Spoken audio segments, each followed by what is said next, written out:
Good evening. This is the Selectmen's meeting for the 27th of August. And first item is our Pledge of Allegiance. Please join me. I pledge allegiance to the flag of the United States of America and to the republic for which it stands, one nation, under God, indivisible, with liberty and justice for all.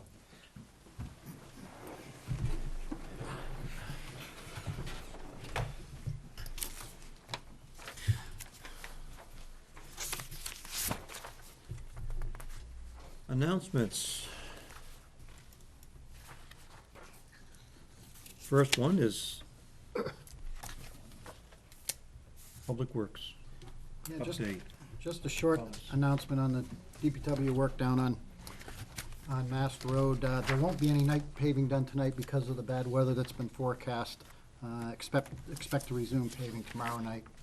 Other than that, I've been down there to look at the work, and I'm pleased with what I've seen to this point. They seem to doing a nice job with the final overlay coat. And they're moving along best they can. They're held accountable to the weather and can't do anything about that. So we won't see any tonight, but it'll resume tomorrow night. So Tuesday night, Wednesday, and Thursday night. Correct. 8 o'clock at night till 6 in the morning. May I ask a question, sir? Why are they not working on the manhole drains during the day when they have nice sunny weather? Today, you mean? Yeah, there wasn't a soul around there today. No, I can't answer that question. I can ask that of them. Yeah, I find it very odd. We're under a time frame, we're under time restraints, and yet the section from Mass to Pinard hasn't been done, and further up has not been done. It just, Well, unless they figure they're far enough ahead to keep one day ahead of the paving crew, I don't know. I don't want to speculate okay, on that.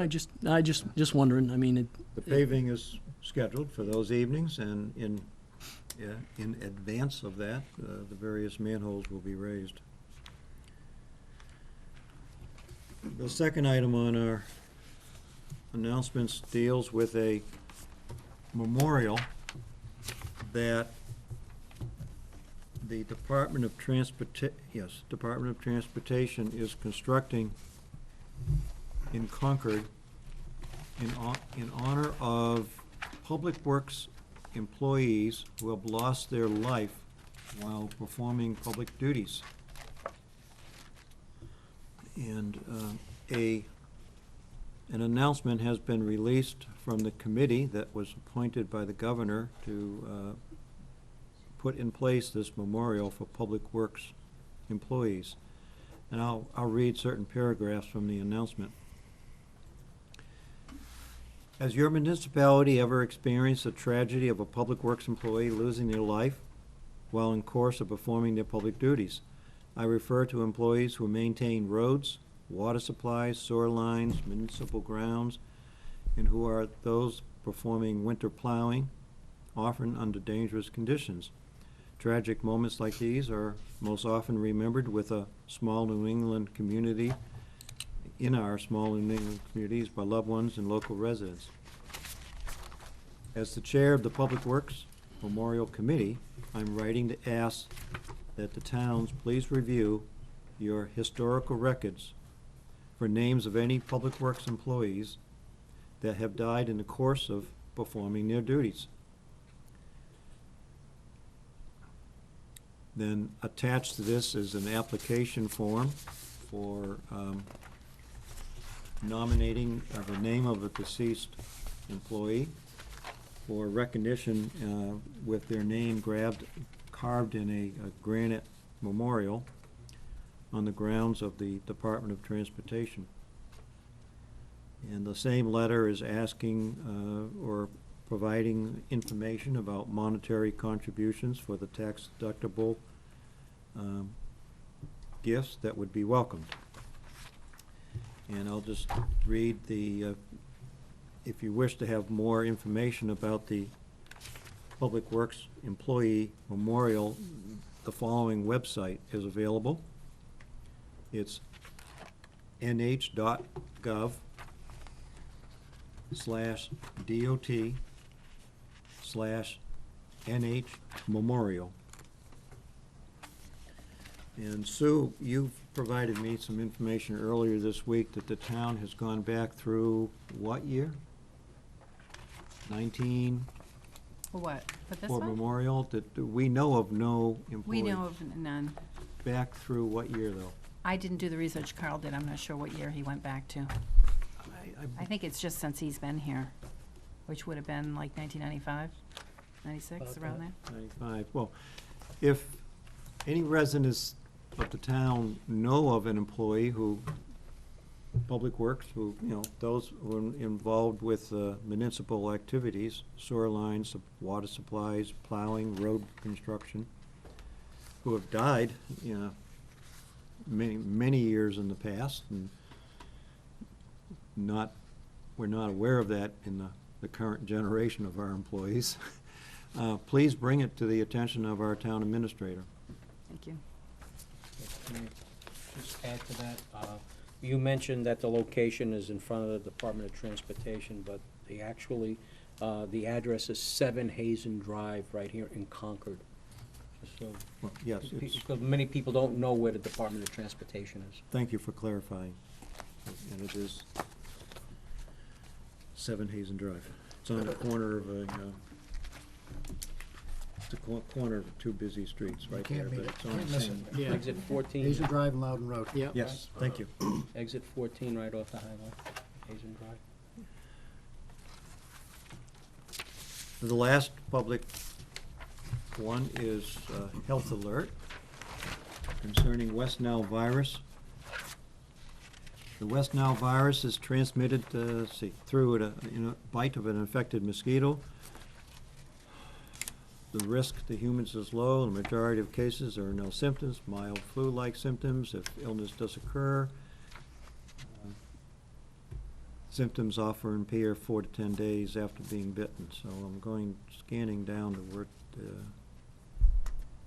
there are suggestions for protecting yourself from mosquito bites.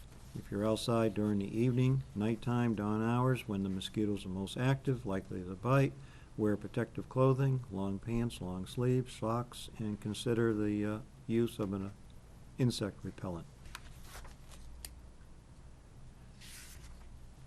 Mr. Chairman, this notice was posted at all the parks on Friday, when the governor had made a declaration. And we're one of the towns in that declaration area, so that if any of those towns want to do emergency spraying, they would expedite the permitting process for us.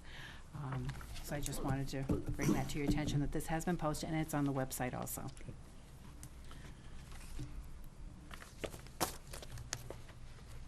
Any other public announcements at this time by other board members?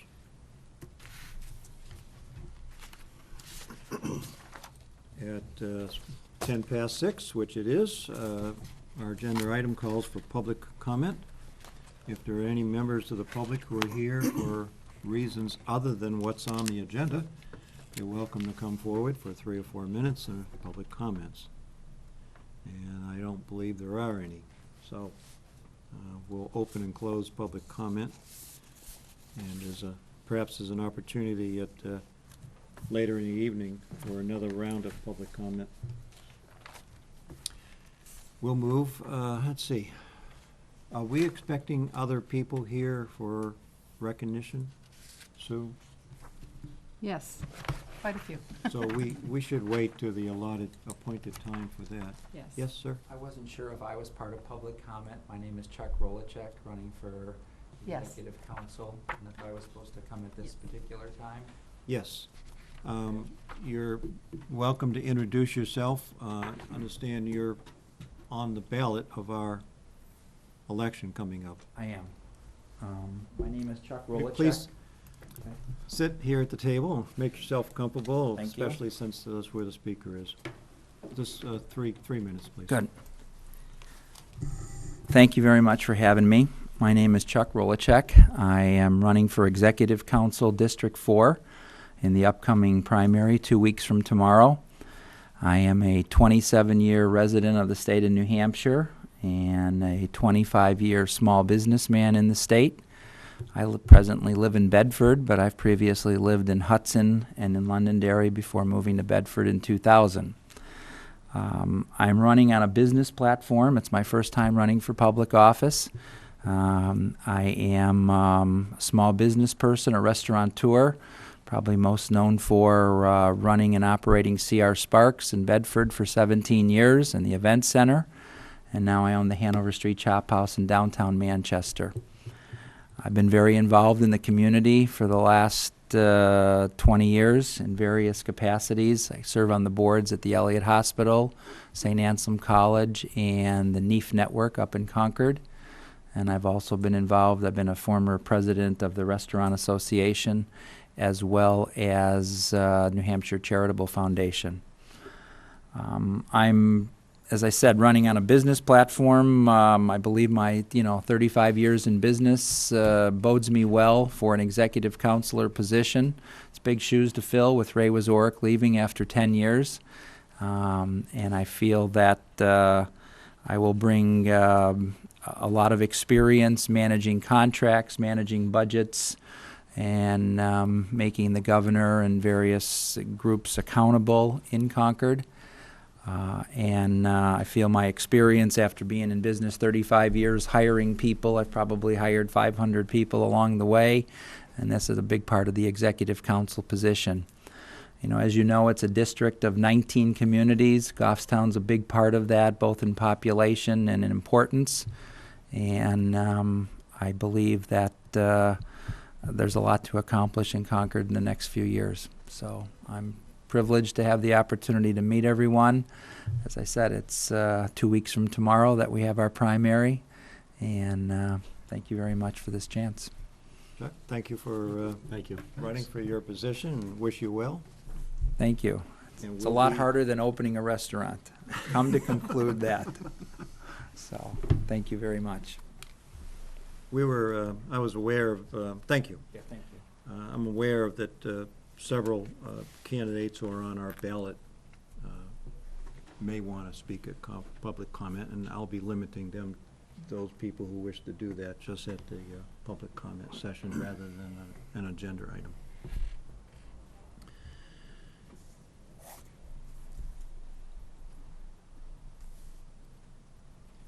So is anyone here speaking about the public hearing for the computer system Dick donation? Gagnon was supposed to be here at 7 for that. So we'll delay that.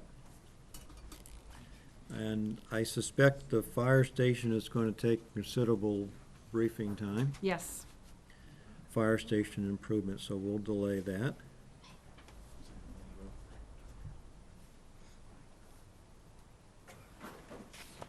And we could proceed into a few points on the town administrator's report. Okay. Your 2-week meeting schedule is in your packets. We don't meet next Monday because it's Labor Day. Consensus folder tonight is accounts payable manifest for $78,524.33, and a payroll and withholdings manifest for $143,314.06. The MS1 summary of inventory valuation, new form this year. DRA changes forms. So it really doesn't require your signature, but we gave you a form to sign. Scott feels better, and then he'll just do the electronic checkbox on the state form. Okay? They look new. Yeah, it Right, is, yeah, yeah. okay. It represents an increase in the total town valuation of 0.5%. That's good. Better than That's in the nothing. right direction. Event permits, you have Goffstown Volleyball Servers Car Wash fundraiser on September 8th at St. Lawrence Church, and St. Anselm College Music on the Quad, September 1st and September 4th. We need a motion to Motion approve. to accept the Second. consensus folder. And that was seconded. All those in favor of the motion? Aye. Aye. Thank you. The only correspondence that I received was, we looked into spraying for West Nile virus, because Manchester had sprayed, and we got an estimate of doing the 3 parks in town of $2,730. That includes them filing the application with the state. I've also sent this off to the superintendent of schools to see if they had any interest, because they were meeting tonight, and they'll be discussing it at their school board meeting. We, So- like I said earlier in the meeting, the governor has declared a public health issue and agreed with the recommendation of the Health and Human Services on that, for the sole purpose of expediting the permitting process. So if you want to move in that direction, there is a timeline, and even if you approve to go forward tonight, it appears that it wouldn't happen until September 10th to 16th, in that range. And that's, the length is, yes, that's due to the permitting length of time. Correct. Yes. And you get, the price you got was on Roy Park, Barnard Park, and a good portion of Surratt Park. Correct. Not the total Surratt Park. They can't because go that close to the river. It's closer to the Piscataquag River. Mhm. Selectman Devanza? Right, I just have a question. There's a question, it seems that if we were gonna be doing spraying, that it should have been done a little earlier. I mean, I'm just trying to get a handle on, if we spray at that time in September, what's the period of time that that's gonna be effective for? I don't know that. I know they die off with a, second frost did it? Well, But this is the earliest we've seen West Nile appear. Usually it appears in September, and now it's appearing in August. Well, it might have something to do with the winter that we I'm sure did it not does, have yeah. last year. Exactly. So I guess, okay, it's just, so there's a possibility, though, that we could be looking at a mosquito season. I mean, usually, Longer than usual. maybe at least through, I would say. October. Yeah, because in conjunction with the work at Glen, at the dam, Mhm. when they do they drop the water, is Columbus Day. So we're looking at least through that time period, okay. Manchester did spray last week. They sprayed all their parks and schools. Well, I asked Sue to bring that possibility to the board's attention, and she reached out to one company that does spraying, $2,750 for 2 parks and most of a 3rd park. So, just for your information. This is just for a single application? Yes. Yes.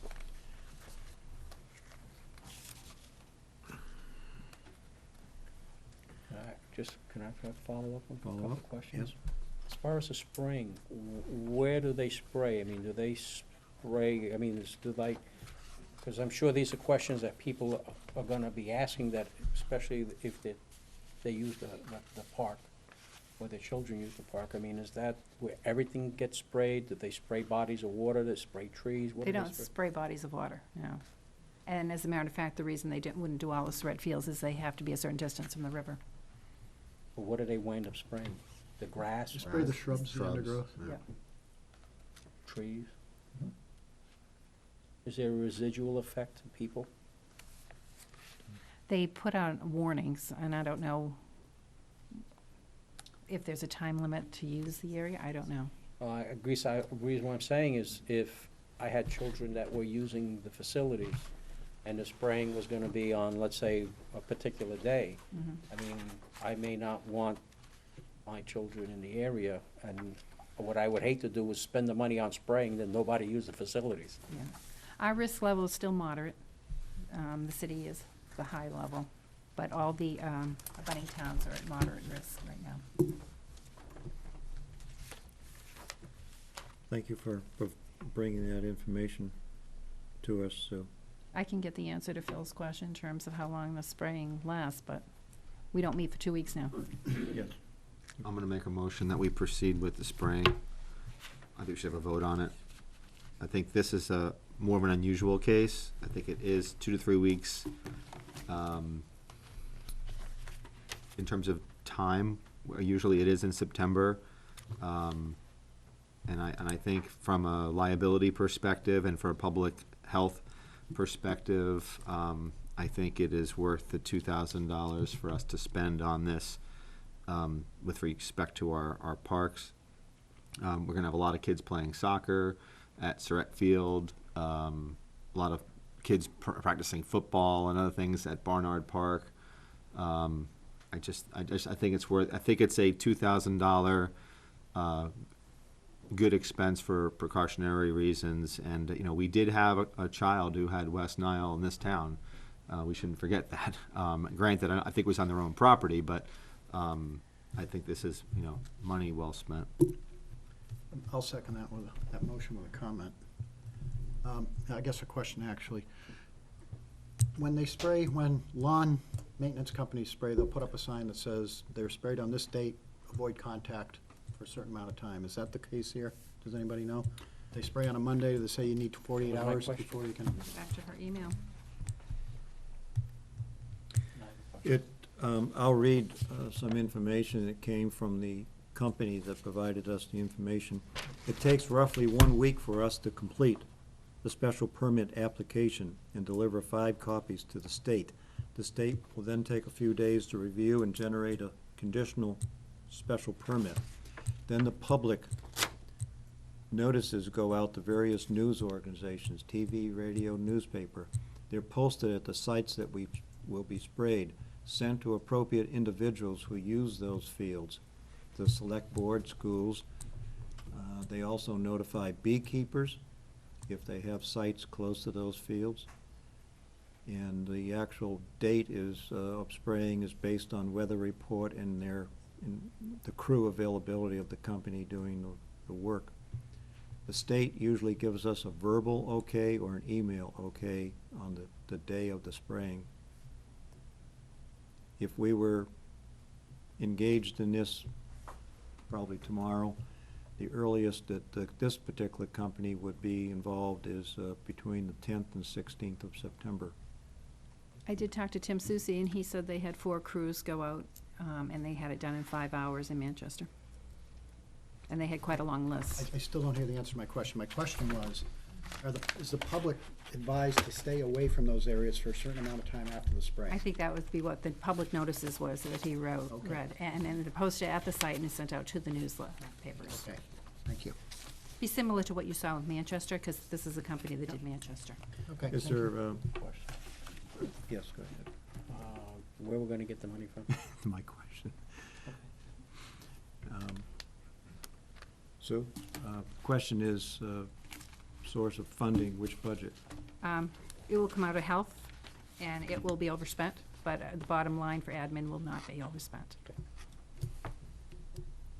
Any further discussion on the motion about spraying? Those in favor of the motion indicate by saying aye. Aye. Aye. Those opposed? Did I hear you? I voted aye. Aye, okay, that was 5-0. Thank you. Now, a follow-up to that, since that's the direction we're moving, I did have a request from the health officer over at St. Anselm College, and they were wondering if we were going forward with the permitting, and if they decide to do that, could they piggyback on our permit? And or the school district as well. The school district also, Right. yes. Yeah, why not? In fact, That that's way we get an economy of scales on the permitting cost. that was a paragraph I did not read. The list that this company would put forward should err on the side of too many sites to be sprayed, so that it's easier to not spray something at the last moment than say we left off a site.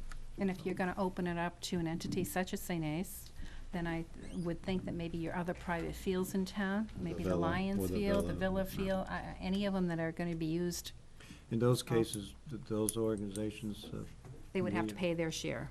pay their share of what would be over, above the contracted price or the Mhm. bid price we have already received. Thank you. So there's no, You want a motion? I'll make a motion to direct the town administrator to contact other entities that have fields that may be eligible for this program, and if they are interested, to piggyback off the town's application. I'll second that motion. Discussion? With the understanding they'll pay their fair share. With the understanding that they'll pay their, yes, thank you, Collis. Those in favor of the motion? Aye. 5-0, Catherine. yes. We will now have our, it's on our agenda for volunteer recognition, Sue. And Yes. Do you, I think a He has a list. good portion of He has our, a list. pardon? you have the list and the awards? Yes. Okay.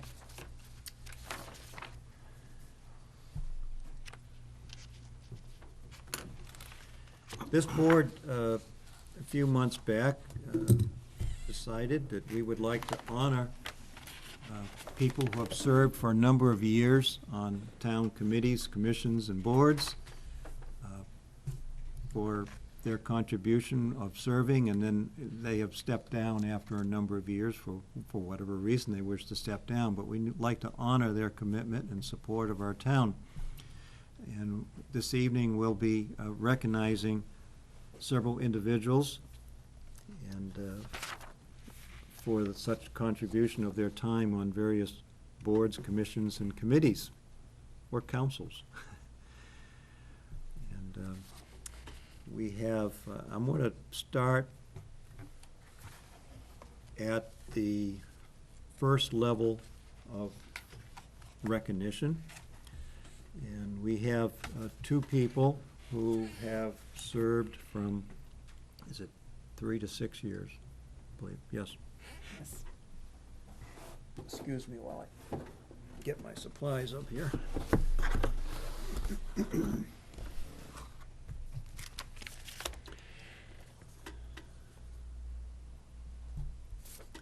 Okay, do we have in the room Steve Dutton and Kimberly Ricard?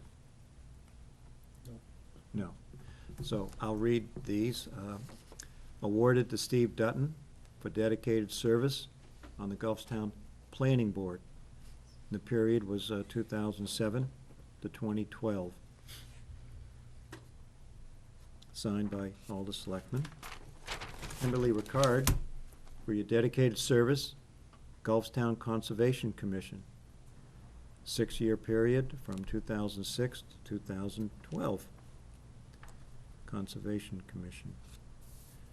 And we'll move into the next level of those who are receiving a pin.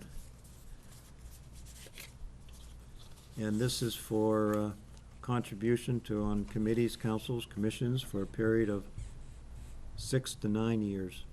Yes, 6 to 9. Thank you.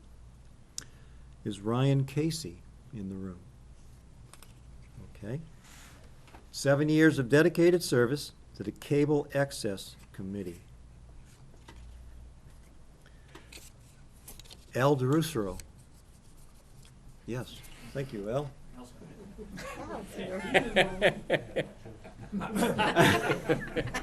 Did you have? Sure you're here or not. Somebody whispered to you about being here this evening. Is that a pledge pin on your uniform? Al, I'd like to thank you for 8 years of dedicated service to the Economic Development Council. Thank you very much. You're welcome. Lapel pin that says 8 on it for 8 years of service. Thank you. I got a 3-hour speech. No, I'm just kidding. Thank you. This other individual I know is here because he's sitting next to me. It's Collis Adams. Collis, I like to thank you. The board likes to thank you for 9 years of dedicated service, Conservation Commission. I appreciate your.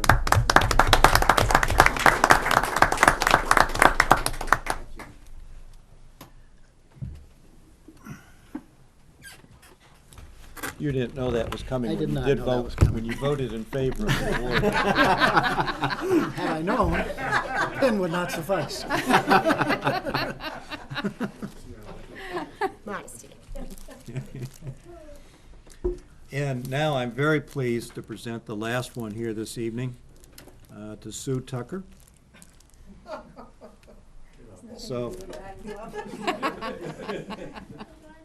And this is rather unbelievable, but it's in your appreciation, Sue, for dedicated service to the Park and Recreation Commission, Town of Gulfstown, from 1979 to 2012.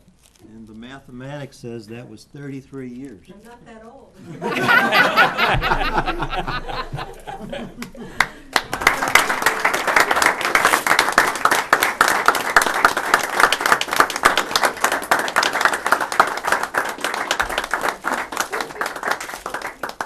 Bill really wrapped us up. Thank you very much. Thank you. Sure, that will be a place of honor somewhere in Speech.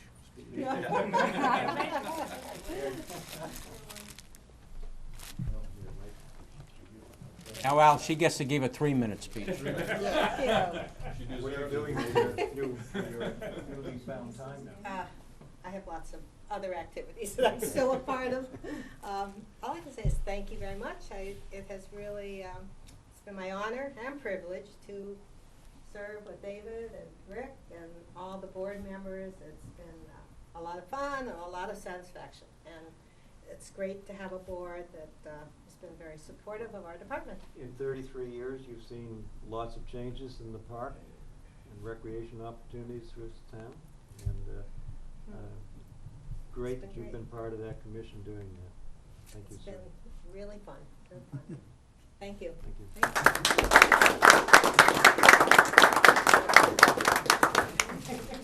As most of you probably know, Susan's involved in many other things, as she indicated. How many years with the garden club, Susan? Oh, about equal. About the equal amount. About, what, 20-some years? Yeah, we've been planting the gardens for 20-some years. And she's been a Conservation Commission member since, Beginning of Conservation Commission for a long time. for a very long time. We thank you. You're a charter member, right? I'm standing up because I'm ready to eat a cake. We have some So, light for the- refreshments in the next For the room. viewing, excuse me, for the viewing public, we're going to take about a 10, maybe 15-minute recess as we celebrate these years of service for the members who are here this evening. So it's 35 past 6, and we'll resume our board meeting at 6:50.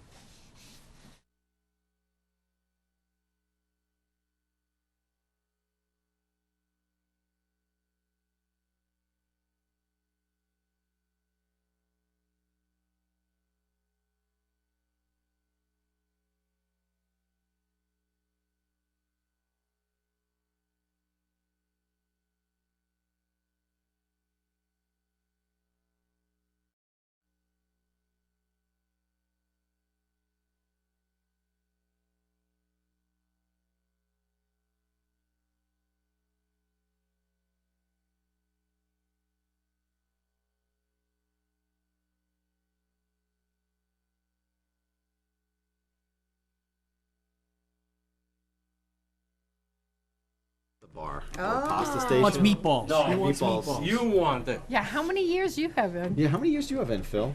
Well, we're on the air now.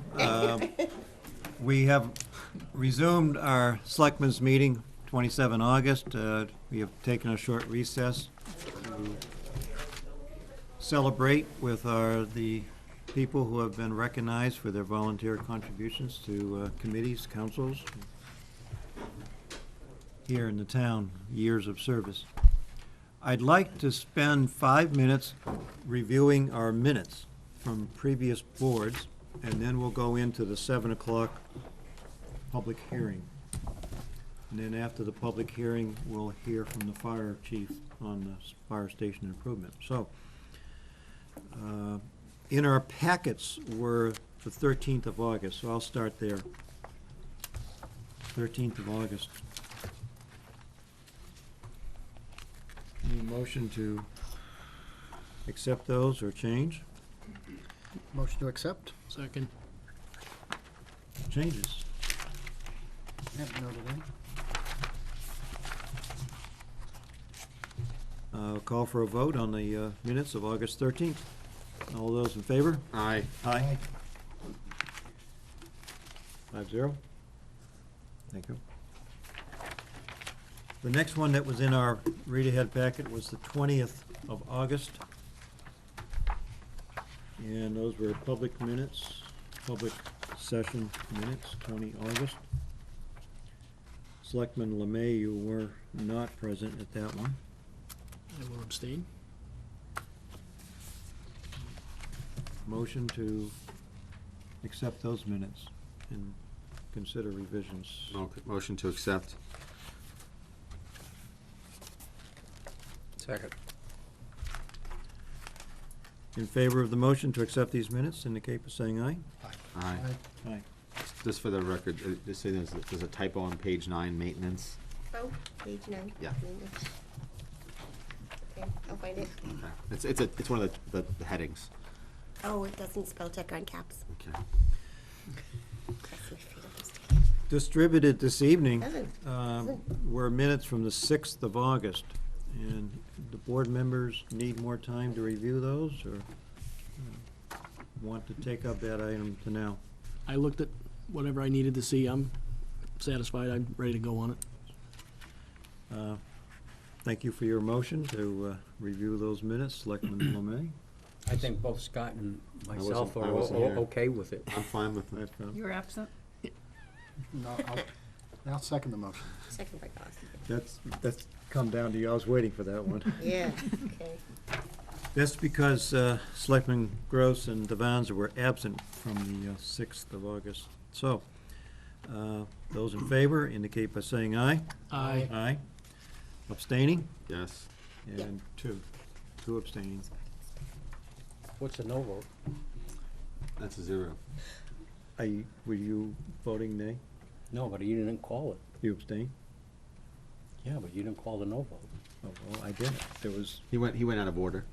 It was already an aye, so there couldn't be a no. No nays left. There's no need for a no. too precise.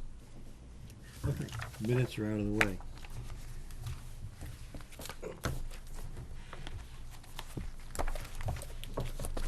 That'll make Catherine happy to get the minutes squared away.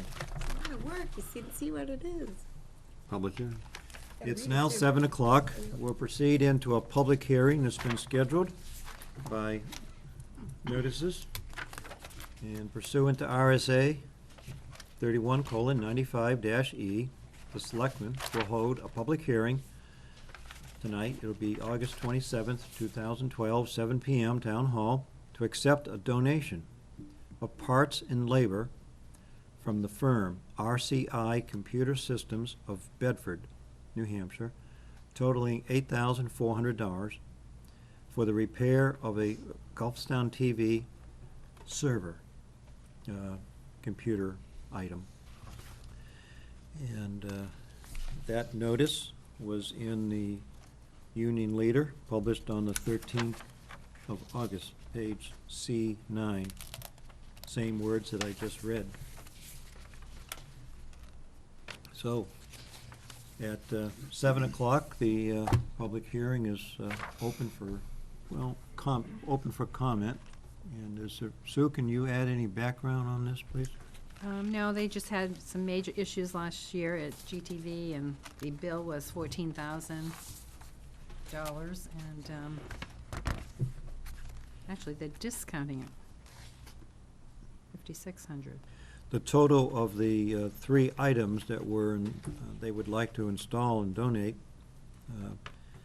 at full price is $14,000, but they're considering a discount, meaning that the contribution of the labor and service is $8,400. Correct. And we're required to hold a public hearing because a gift to the town exceeding $5,000 has to be heard before a public hearing, noticed to the residents. Any discussion on this donation? Is there a motion to accept the donation? Motion to accept. Is the public hearing still open? You gotta close Yes, it. Yeah, it will, close it, yes. yeah. Okay, then I thank you, Selectman Devanza. We'll close the public hearing at 3 minutes past 7. And feel there's no further discussion, so there was a second. From whom? I'll second it. Thank you. So, any further discussion? Those in favor of accepting this donation indicate by saying aye. Aye. Aye.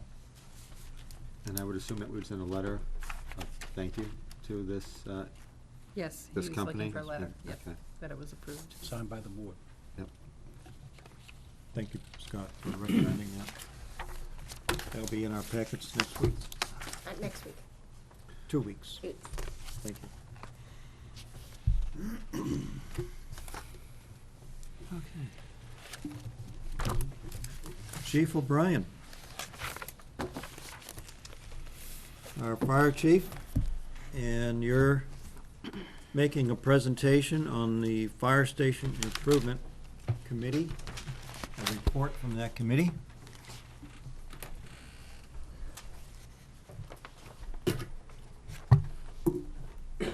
And I'm going to have to move so I can look at the view graphs, right?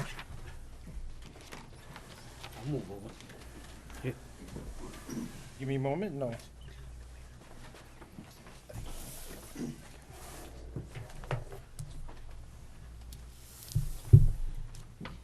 can dim any lights that you want. Yeah, perhaps we can dim the lights and,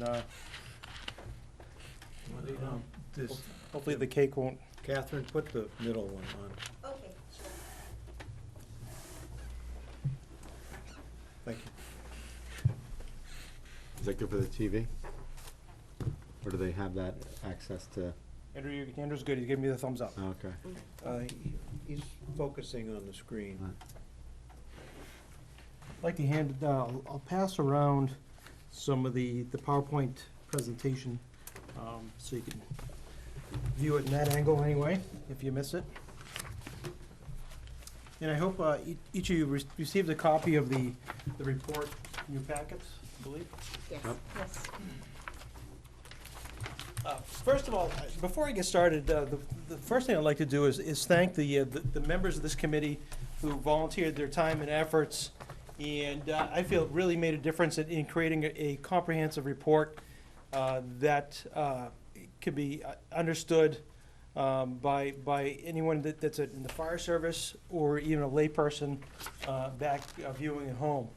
And we had some really great discussions dating back from when the committee was formed back by this board in February. And we discussed everything from what we have on hand to what can be done to the existing fire stations. Just to carry this back, the reason why this committee was formed is to look at and report to this board exactly what our conditions are at the fire stations and what needs to be done as far as improvement goes to make our fire stations operational for our current needs and future needs. So what we had was a 12-member committee comprised of fire department members, community members, and community leaders. And we have some here in the audience here, and I'd like to recognize a few of them. We have Brian Rose from our planning department. We have Felix Pelchat, who's one of our community members. Charlie Tentis, another community member. Bill Connor, and we should have a couple others that probably come in. We thought we were going to be starting a little bit later, but they'll be wandering in. Our task was to identify the current conditions at our fire stations and to identify any issues or problems that needed to be addressed as far as maintaining a facility for the fire department for our current and future needs. We're going to analyze the different improvement options if there were needed any, and whether we need to upgrade, renovate, expand, or just replace. And then finally, we're going to look at determining costs. And I know this board tasked us in the makeup to determine what at least cost option was out there and was most viable, and to also consider a phased-in approach in a timeline. Now, one of the first meetings that we had is we laid out on the table since 2003, there had to have been at least a dozen reports and studies that were completed that talked about the conditions in the fire stations and how something needed to be done. Something needed to be done in regards to whether looking at creating a fire station or fire stations with increased operational efficiencies. Energy audits reported that our fire stations are just not very efficient energy-wise. And then just operationally, how it seems to be a problem for the operation and efficiency of operating a fire department in today's light. On the savings, we want to talk about the savings as far as not necessarily we're going to save you a lot of money when we talk about numbers at the end of the program, but we wanted to show you how we came up with the recommendation that the committee came up with. And one of the things that we were talking about when we first introduced the group, I says, there's a few things that we're doing here at the fire department that's creating organizational efficiencies. And one of the things that we're talking about is taking, for example, taking our fleet of apparatus and trying to reduce the number of fleet that we have. And for example, when we had 2 ladder trucks, we're down to 1 ladder truck now. We had a tanker and a pumper that need to be replaced. We reduced the number of vehicles from 2 to 1. Now we have a pumper tanker. So in those efficiencies, we're looking to maximize our available resources by not costing extra money. And by looking at that model of efficiency, since 2008, the fire department has saved the taxpayer more than $1.7 million in just affecting efficiencies in that aspect. And then you take on top of that the amount of grants that we were able to capture. So again, we didn't have to budget for those items to operate. For example, we got the grant for $712,000 for the aerial apparatus, the tower ladder, and we have grant money for communication systems upgrades that would have cost the taxpayer, including we got a grant to pay for this laptop we're doing the presentation on. So we're capturing all these efficiencies, and believe it or not, it's not something the taxpayers see in their tax bill and say, wow, that's really great. It saved us a lot of money in my tax bill. It's something that we nibble away at year after year, and since 2008, we're looking at more than 1.7, close to $2 million in taxpayer savings. So when we got together, I said, well, one of the first things that we need to do is we need to take a field trip. We took the entire committee and we went station by station, and we examined the station. For example, one of the comments, some of the comments that we got from the group was, "Wow, I've never been in here. I've never been in the basement of Station 18. I can't believe it's down here," or what's in the back of Station 19. A lot of people, when they drive by our fire stations, they just see exactly what you see. They're driving by, they see the doors either up or down, and you get these fire trucks that are in the stations. Very rarely do people get the opportunity to see the back scenes, I guess, or the behind-the-scenes look of what happens in these fire stations to maintain an operational and efficient fire department. Some of the general problems that we noticed was, throughout the examination process, was space. We just don't have enough, and it's pretty evident no matter where you look in each of these stations. We're just cramped, and we'll show you some examples as we go station by station on how that affects our operation. The construction and maintenance issues, again, we're looking at aging facilities. Station 17 was built in 1976, and it was built by a bunch of volunteers that came forward and saw the need and were able to construct that fire station using volunteer labor. That station has effectively remained the same since 1976. Station 18 was built in 1959, 53 years ago.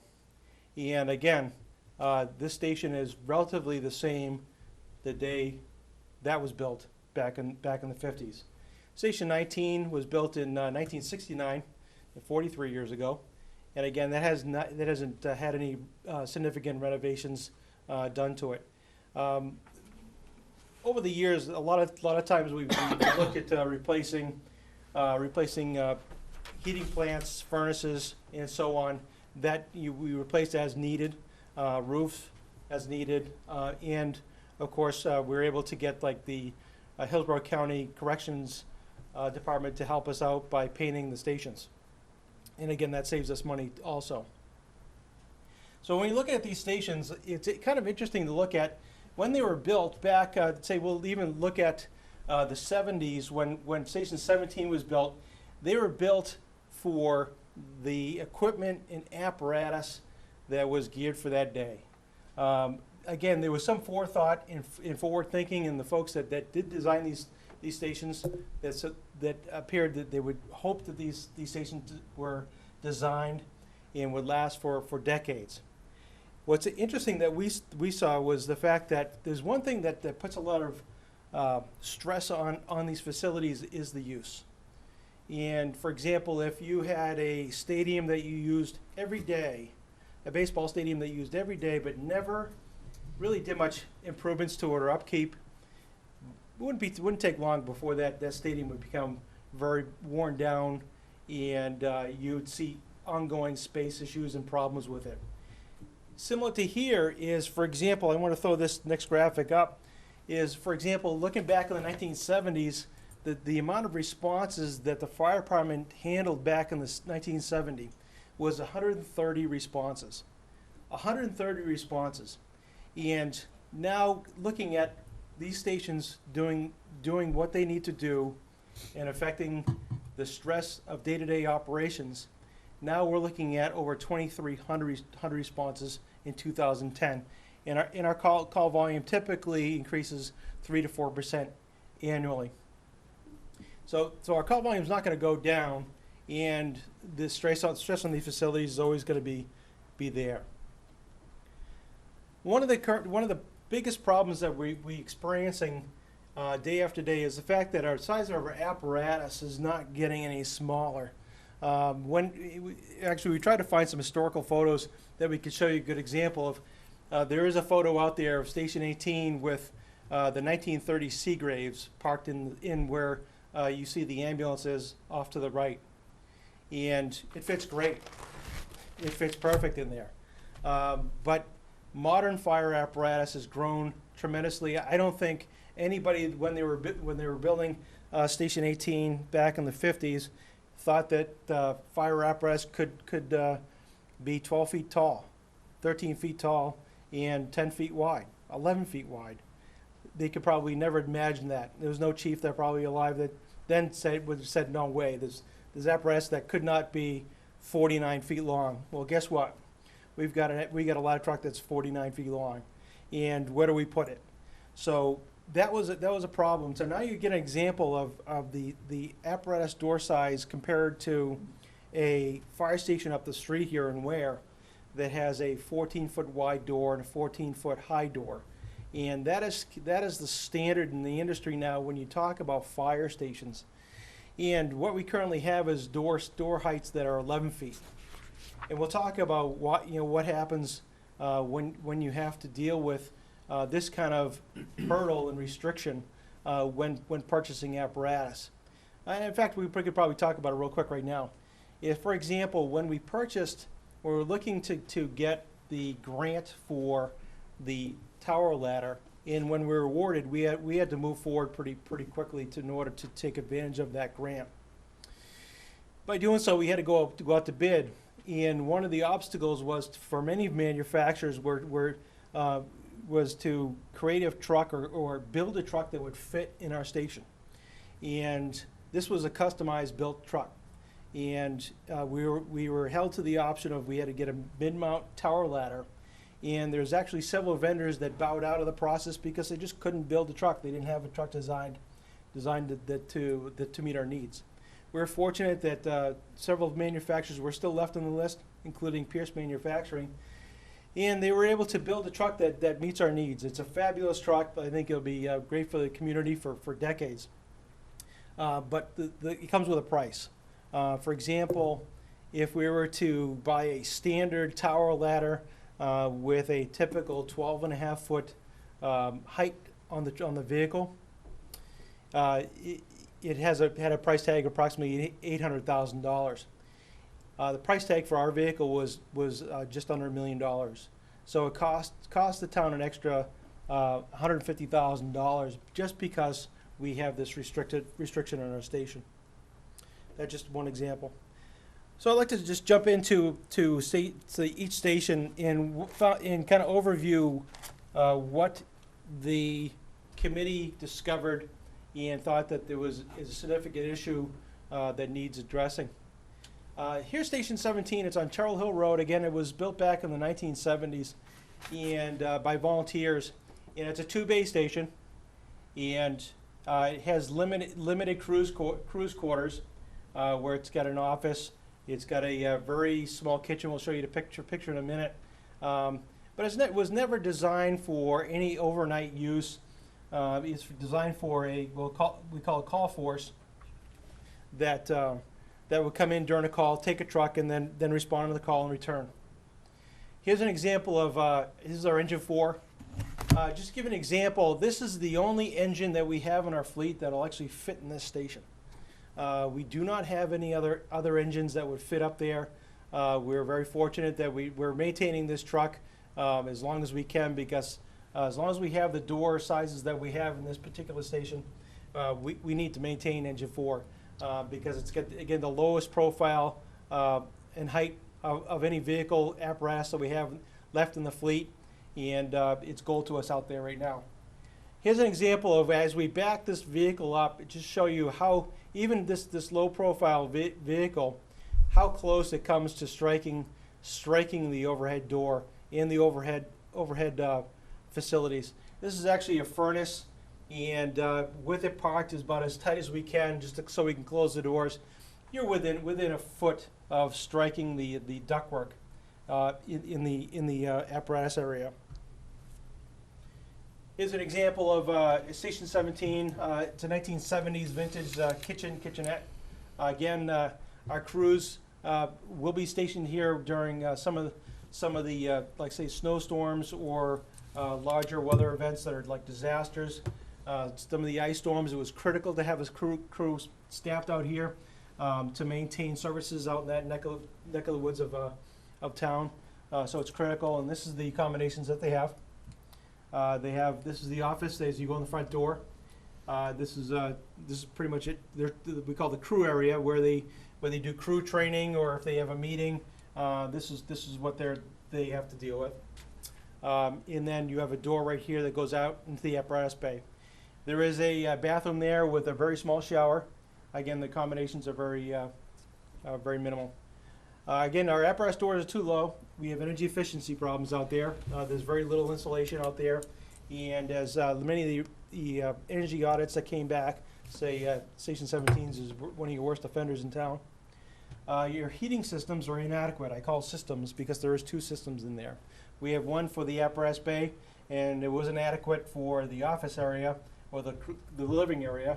So we had to install a separate heating system for this particular room because it just got plain old too cold. The electrical system and lighting is aged. It's a 1970s version, so it's very limited on the demands of today, and we're starting to see it. We need a roof replacement. If you notice, our crews replaced half of it because we had to. The roof had failed on the south side of the building, but now the north side of the building is failing and needs immediate attention. Also, obviously, we talked about the inadequate crew facilities. So one of the things that we talked about in the committee, I says, well, we know what we can point at the deficiencies and the problems within each facility, but we need to come up with a solution as part of our tasks.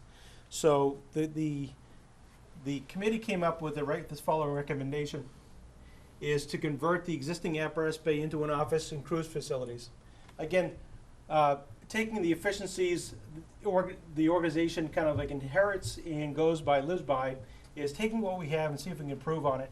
So here's the footprint of the existing apparatus bay, and we're going to rehab that building so it's more efficient. And so the blood, sweat, and tears of the volunteers that came forward, again, are not going to waste. We feel that the building can be used for a office area and cruise quarters that meets our needs today and into the future, and then construct a new apparatus bay that's attached to that facility. And a couple of advantages that come up to speed on that is the fact that the door height's going to be the standard 14-foot high, 14-foot wide door height in width that accommodates modern fire apparatus. It also, by doing that and putting it on site where it is, it affects the approach in and out of this apparatus bay to a more level surface onto Charles Hill Road. Right now, when we exit the station, it's a severe angle, and you immediately have to go uphill and in traffic. I'll back up just a couple slides to see if I can see if we can capture that. But if you see, here's Terrell Hill Road, and as soon as they get out of the station, they're pretty much already in traffic. All right, they're already committed in the traffic, and then they got to make the swing. We have to make the swing now to go up Terrell Hill Road if that's the case. In the meantime, what happens is that truck is swinging into oncoming traffic, and if somebody's coming blind over that hill, they're meeting up with a lot of red lights and red metal, and it gets can get a little hairy for our responders and the public out there. So by doing this, we are trying to relieve that stress by bumping back this apparatus bay area to allow that truck to begin its turn one way or another without coming into oncoming traffic. And it's approaching it on a level plane. Another of the things we would need to look at is the septic system is the original septic system that was put back in the 70s. Obviously needs to be updated. The well is the same, and update the parking. We do have an emergency generator out there, but again, it's not adequate to operate for the entire station as it is right now. During some of the significant storms we have, this particular area is prone to lengthy outages, and by having this facility out there with emergency backup generator services, it lends to be a safety net for the community when they need to come by and either just see somebody with lights on or maybe charge up their cell phone, something as simple as that. Another big thing we want to look at is how can we put this facility in and somehow improve our community fire rating along with that. One of the things that we always strive to do is when we're talking to the Insurance Services Organization, or ISO, they're big on finding either hydrants or viable fire community water. And by having fire cisterns throughout your community, it's key on being able to put out a fire, whether it be a house fire or what have you, or even a brush fire, by having an adequate water supply. Water supply. This project we also talked about including a fire cistern where we'd have a water supply right here at the corner of Blackbrook Road and Terrell Hill Road, and that way it'd service that whole area effectively, and if there was a fire, we'd be able to use it. In the past, we used to have a dry hydrant. We called it dry hydrant. We basically were able to suck water out of Blackbrook right there up the street.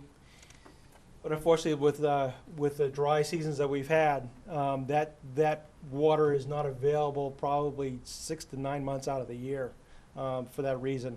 So it's not reliable. We're looking to put a reliable water source out there. And again, just a quick note, we feel confident that we'll be able to get grant funding for that portion of the recommendation. Let's jump to Station 18 on Church Street. And again, this building was constructed back in the 1950s and has not gone under any significant renovations since then. So now we're trying to take modern apparatus and trying to make it fit in here. Everything from our ambulances to our apparatus. This is our engine 2. This is Tower 1, the ladder truck. And you see here an example how close it is just to get the truck in and out of the station, the ambulance. We actually took a photograph. I says, boy, that looks pretty close. And we're just over an inch on each side before it touches the door frame itself. Unfortunately, we've had mishaps in the past where we've had door strikes and damage done to the vehicles. Again, sometimes if the vehicles aren't lined up perfectly, and then in the heat of moment going out to a fire or medical emergency, we've had some door strikes. That's going to continue to happen, and we expect it to happen until we enlarge the doorways. You notice out here also we're giving an example of how once the vehicles are in the station, our room around the vehicles are very minimum. For example, in this particular case, we can only open up doors of one vehicle at a time versus another.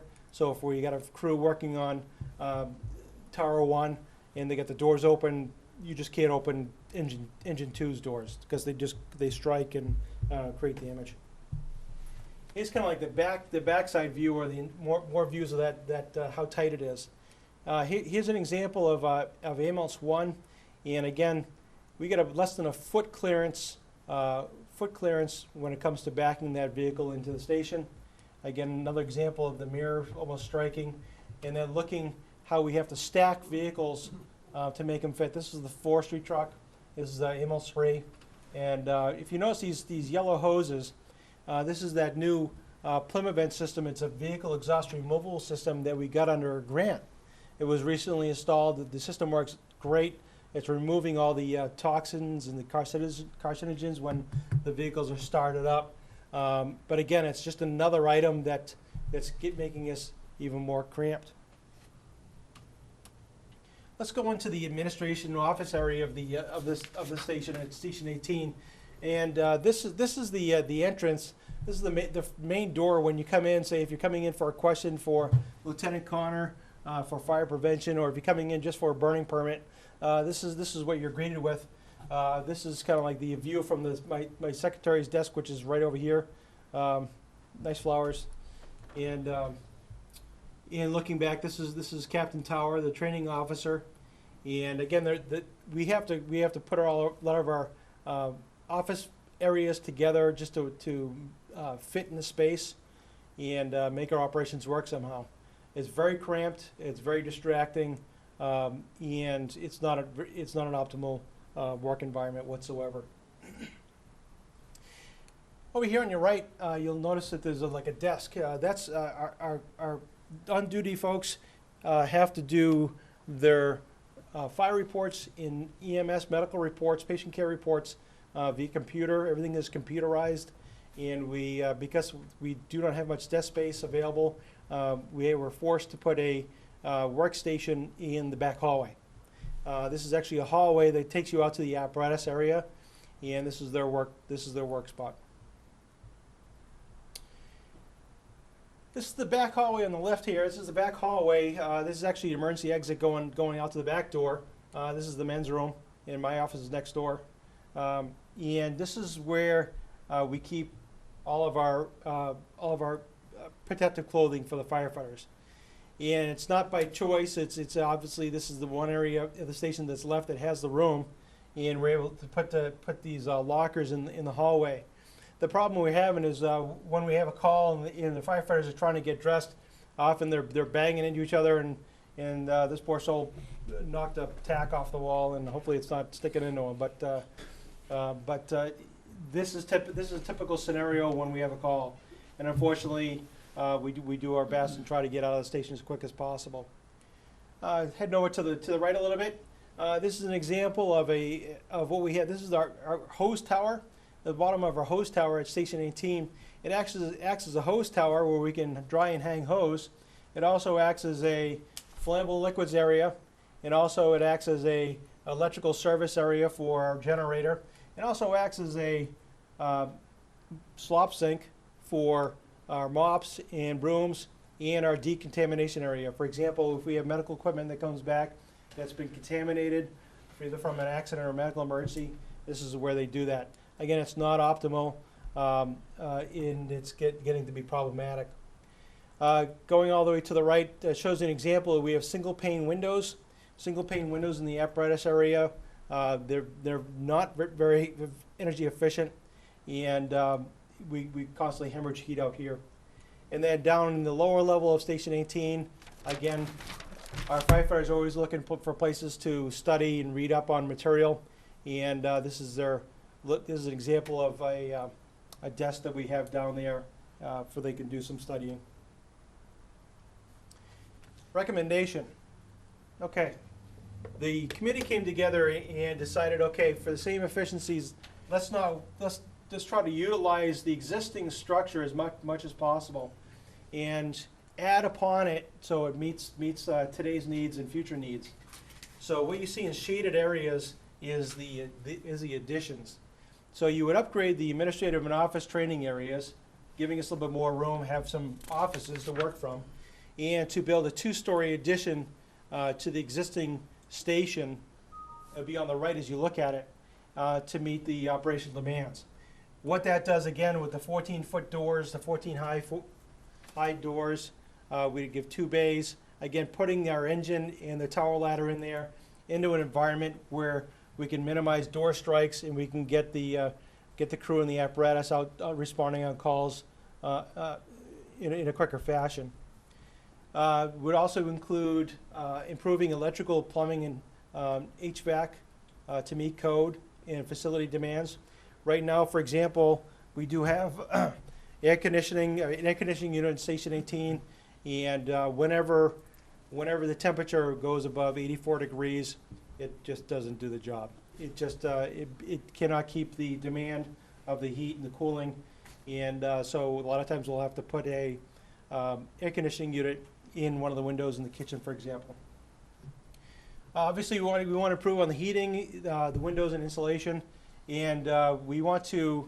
We're going to need to eventually, at some point in time, remove. There's a shed structure that was built back in 2000 that was built to put equipment that was just being stuffed into the station, and also we have a boat in there right now for rescue, and that has an unstable floor. That's got to go, and we need to put a more stable structure back there. But it's a good location for a storage shed. Okay, Station 19 on Mast Road, and this is one that's in Bernardville. This station was built back in the 1960s, and it's been maintained well, like most of our stations.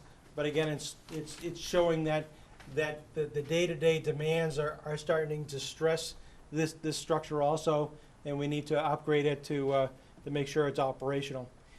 For example, here's the room where all the protective clothing is stored between calls, and here's another example of how the crew is trying to get in there to suit up for a fire call. And again, it's pretty tight, and it's not optimal whatsoever. To the right of that, storage is key, and this is one of these storage rooms we have in the back of the station. We call it behind the scenes that people don't see. We have a water heater. We have a furnace in there. This particular item right here is what we call the extractor, and this is a specialized washing machine that we use to wash dirty protective gear. So we get a lot of use out of it. We're storing old ladders in there, fire extinguishers. It's just you really shouldn't be storing all these different items in one particular spot. Ventilation is very poor, and it's not optimal whatsoever. Down below here in the center, again, here's that diesel exhaust extraction system. It's working really well because where this truck is, here's another angle of it. It's back here. Where the exhaust was pointing was into the kitchen. So thank goodness we have this system. It's working out great. The environment is improving in the station. But in this particular case, here's that work slop sink that we have back here next to the apparatus. It's right next to the oxygen supply, and also it's the area where we decon medical equipment also. Again, not the spot you would want to do this, especially next to the kitchen. And then quickly next door, it shows you a couple of the offices that we have next to each other. This is the duty officer's office. It's much cleaner than my office, I guarantee it. And here's the reception area for the station. Again, it's cramped, needs to be updated, and it needs to be more inviting to the public as they come in, and we need to update the system. Recommendations for the Station 19: the electrical system is really stressed, like any other station that we have. Station 17 and 18, all the electrical systems are dated. They're stressed. They don't meet the demands of just typical appliances that are running day to day. For example, in Station 18, when the fax machine kicks up, when somebody faxes his document, the lights dim.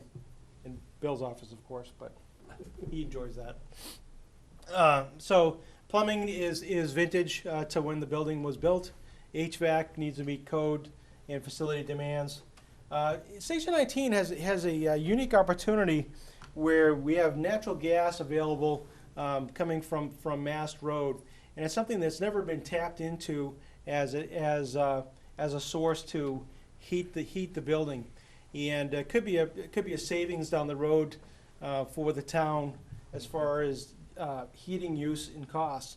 So it's something that we need to explore when we look to upgrade Station 19, is to convert the heating system over to natural gas.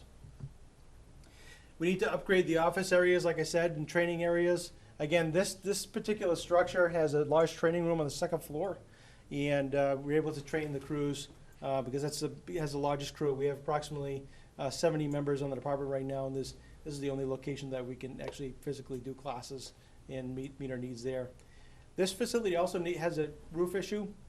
We have a leak right now, and we just suspect it's going to get worse, and we need to address that shortly. The plan is to construct a 2-story addition. Again, the 14-foot doors. This is to meet the needs of future apparatus, and also one of the things that keeps coming to mind is I'm always reminded by area fire chiefs is, hey, when you have a big incident and we cover your town, because typically when we get committed on a fire or a number of incidents, we call in mutual aid to stay at our stations and wait for another call if one were to come in. They're like, we can't fit in your stations with our trucks.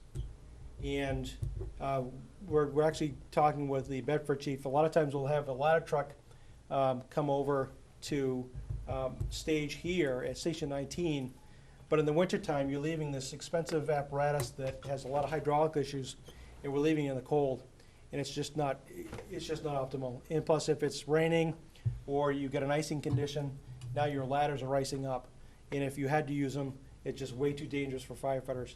So we may not, until this problem is solved at Station 19, we may have to have Bedford stay at their station, and we'll call them as needed, and there'll be a delay in response.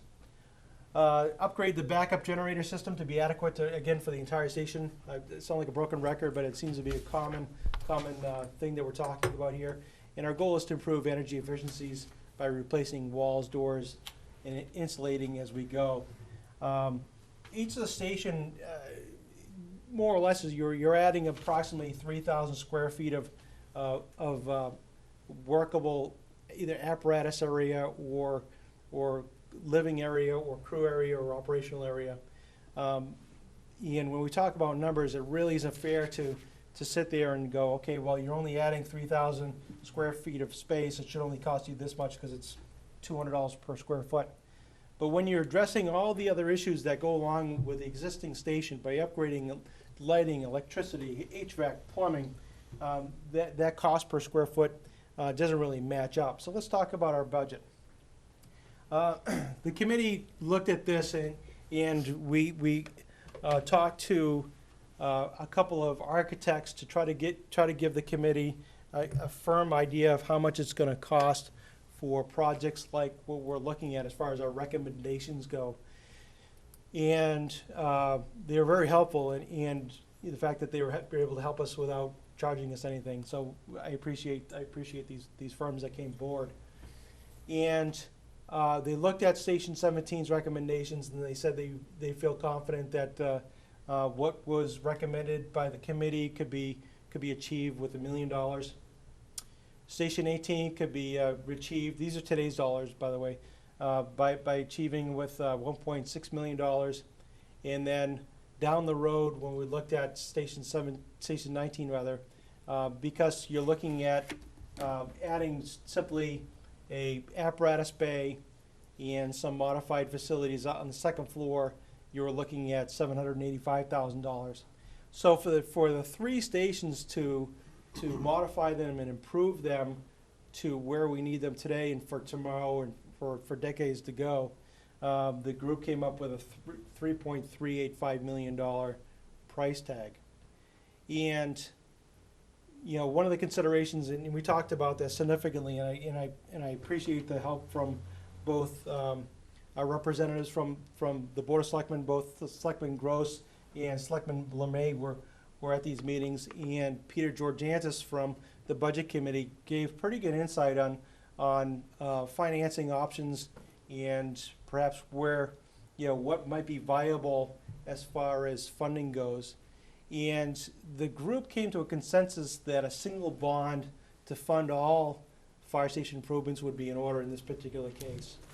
So, and to also consider the use of unreserved fund balance and grants to reduce the actual amount needed to bond. And so, for example, right now the $3.385 million is in today's dollars, probably the worst-case scenario, because we feel that, we could possibly capture, again, some grant funding for, say, for example, the fire cistern, that would go out in Station 17, that would be a $50,000 savings. We could look at grants for the generators, and that could be, you're talking tens of thousands of dollars savings there. So again, it's, nibbling away at all these little components can save money.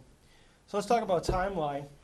When we talk about a timeline, we looked at, okay, we wanted to go take the advice of this board and say, okay, how do we come up with a phased-in approach that, first of all, is doable, and then second of all, it can be achieved without disrupting our response services and disrupt our day-to-day operations to a point where we can't respond to a call or it delays us significantly. So the thought was to look at the worst station first, and then the second worst, and the third, and then phase it in from there.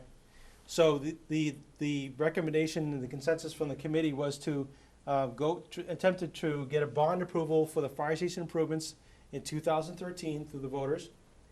And at that point, once approval is completed, we're able to start working with a design build option possible with a architect builder, and to possibly begin improvements to Station 18 as soon as 2014. Once Station 18 is significantly completed, we can now shift gears and start working on Station 17. And that may take a phased-in approach. And what's interesting, when we looked at the different improvement options for the stations, is operationally, how do you maintain, we all know that we need to continue operating from each of these three locations to optimize and reduce response times. And we all looked at it and said, it can be done, because we're maintaining the existing stations as much as we can, and then we're adding on apparatus base. For example, if you look at the what we looked at with Station 17, we can go back a little bit, but if you remember back there, we we're converting the existing apparatus area, and then converting it to office crew area, and then we're adding on that apparatus bay. That add-on could be installed first, and then we move the trucks over, and then we could do the upgrades to the other part of the station. Again, we're not disrupting the services and the ability for us to respond out of each of these stations when this occurs. Yeah, there's going to be hiccups here and there where we're going to have to adjust as this happens, but it's definitely something that could be achievable. And then lastly, we're going to look at Station 19, possibly in 2018. Again, the timeline is not compressed enough where it really puts a stress on the improvements. We realize that whether it be weather issues or contractor issues, that we want to give a realistic timeline to the board to consider. With that, I hope I haven't gone over my timeline. And do you have any questions or comments? Okay, well, I'm sure the board members will have some questions for your chief, and we'll start with Selectman Devanza. Thank you. Chief, could you go back to slide 4? Certainly. Where you showed 3 stations? The map of the town. No, it shows the 3 stations, the front of the 3 stations, 17, 18, and 19.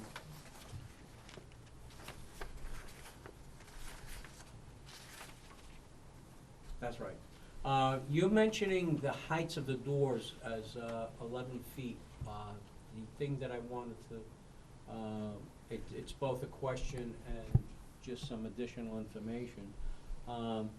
Because somebody that's listening to this and seeing this, and as you mentioned, the committee went to toured each one of these facilities. I mean, it might be, somebody might say, well, instead of spending all this money, why don't you just put 14-foot doors in there? And where the issue is that you don't have the height inside. And when you say that, when you mention about putting a 2-story addition, the apparatus bay that has the 14-foot door, what are you looking for at the inside height? It's gonna be a minimum of 16, maybe 18 feet. Minimum 16, 18, realistically, 16, 18 feet.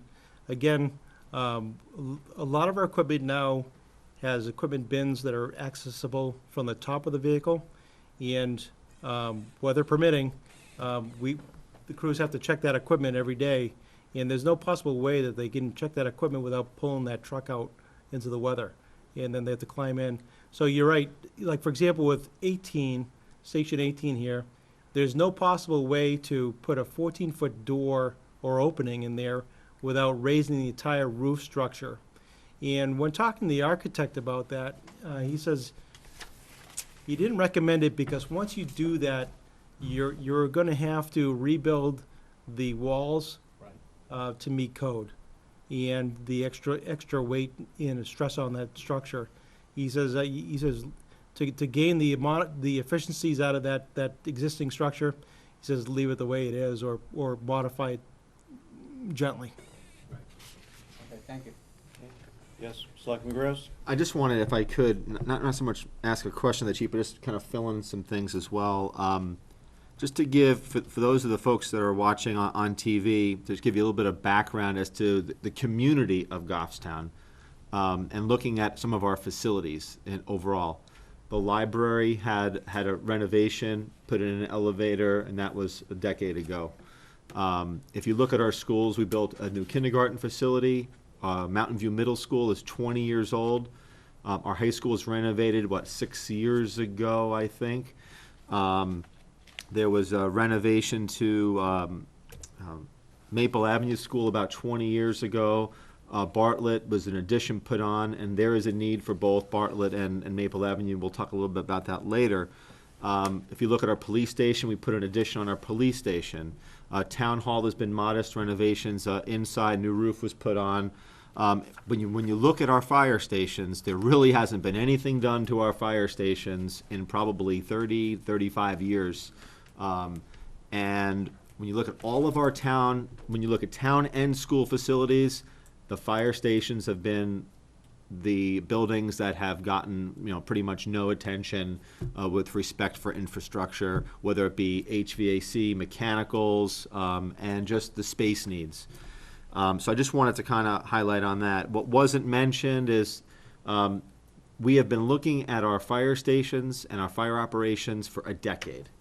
So this has not just been something that we're just talking about this year. We've talked about it for 10 years, and the last large conversation was about a central fire station. A lot of folks are talking about that. Where's it going to be? Next to the police station? Will it be at the new land that we just acquired, et cetera?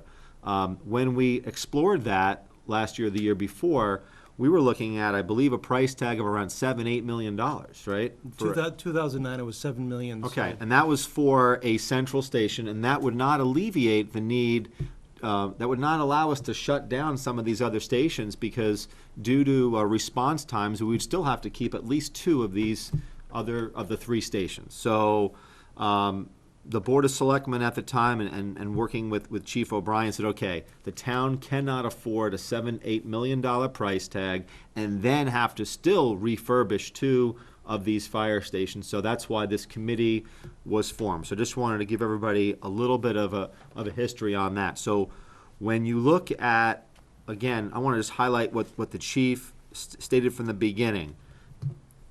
The chief, over the last 4 or 5 years, has been able to reduce the number of large ticket item apparatus by 2, ladder truck and a pumper or tanker. We combine those.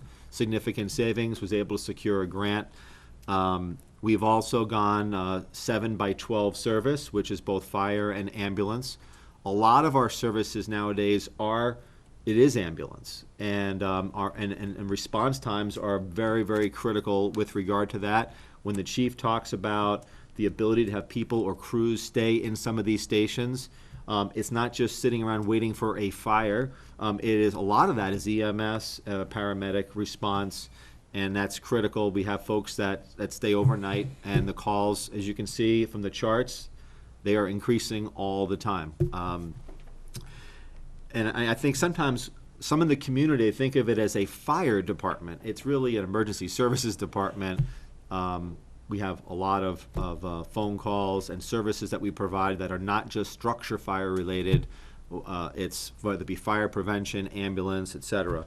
So again, kind of recapping this, I want to thank Selectman LeMay for helping me, and as I missed some of the meetings you were able to attend, I think this group did an excellent job in trying to see what the issues were and offer what I thought was a cost-effective alternative to getting our fire stations to a level where they need to be. And I think the one thing that resonated with me was that we spent between $150,000 to $200,000 on a piece of equipment because our fire station could not fit a piece of apparatus in it. And so when we purchase future fire engines or ladder trucks down the road, not only does it cost more money, but it takes a lot longer to get. You can't get one that is a stock ladder truck or a stock engine because you have to get one that's specifically sized, so it costs more money and it takes more time to get it.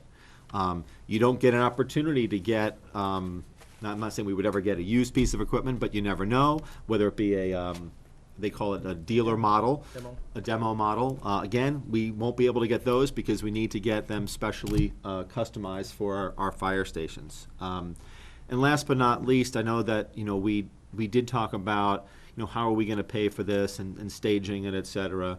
And with the bond rates the way that they are, I think it was a pretty good cost-effective way to deal with it. It came in on a 20-year bond, about 20 cents per thousand. So for a $250,000 home, it'd be about $50 a year on your tax bill to renovate all three stations. And again, that would be over a 20-year period. So I think as our board discusses this and where we go, we can certainly hammer home more in terms of what direction do we want to proceed. Last but not least, I know I had conversations with the committee about we do not operate in a vacuum here in the town of Goffstown. We all know that the school district had a bond for both Bartlett Elementary School and Maple Avenue, which I alluded to earlier. They also had a bond, they also had an article last year for an expansion of the high school auditorium and athletic fields. I think we need to start to, I know we talk about it at CIP in the planning process, but I think as a board, we need to sit down with the leadership of the school board or the school superintendent and the school community to say, okay, we know Bartlett needs to get renovated. We clearly understand that. We know Maple Avenue, there's some issues there. But we also have a very important issue here with our 3 fire stations that need to get addressed. I think last year was a good example when you put a lot of things out there, the voters pick and choose, they get a little nervous. And I think we have to kind of program these things in, working with the school district to, allow both the town and the school to maybe pick and choose some different years and program it in so that it'll make it work for everybody in the community. So I would urge us to think about having dialogue with the school district and have discussions with them about, hey, how can we best satisfy what your needs are along with the town's needs so that the taxpayers can afford it. Chief Brian, on Viewgraph 6, you showed one of our fire trucks positioned in the Ware station. The doors were 14 by 14. I also noticed that's a drive-through station. Was that feasible on any of our structures, drive-through? There is limited space on our sites to make that happen, and my experience when we look at drive-through apparatus bays, they're never used that way. And even in Ware, if you look at if you go to the Ware fire station, you almost can see it in the picture. There is they've got a apparatus pointing out this way, and they get apparatus pointing out the other bay. Same here. Behind this truck right now is an ambulance, so they don't use it as a traditional drive-through bay. And I've been on departments that have drive-through bays in the past. They were just never used that way. And I think it's nice to have a facility similar to this where you can open up everything and be able to drive through a bay, but it's not, I don't think it's critical. The only thing in this particular case, when you look at apparatus bays, you want to make sure that we call the apron or the area in front of the bays is long enough so you can position a truck ready to back in proper angle, or you just when you pull the apparatus out to respond, you're not coming out into traffic. And in Station 17's case, you're pretty much doing that. In all of your design recommendations, you're providing for a 14 by 14 door?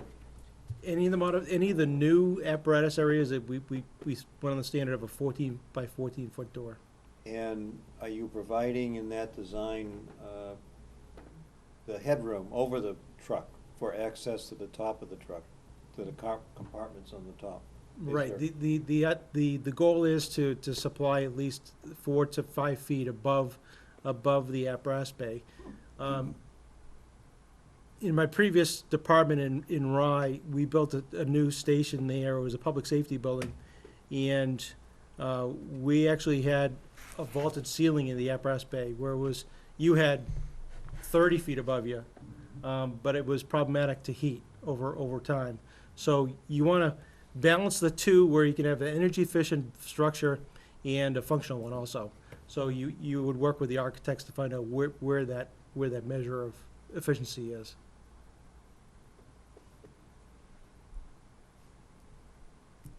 Chief, these recommendations all within the footprint of the land, or do you have to purchase more land? It's all within the footprint of the current property that we have.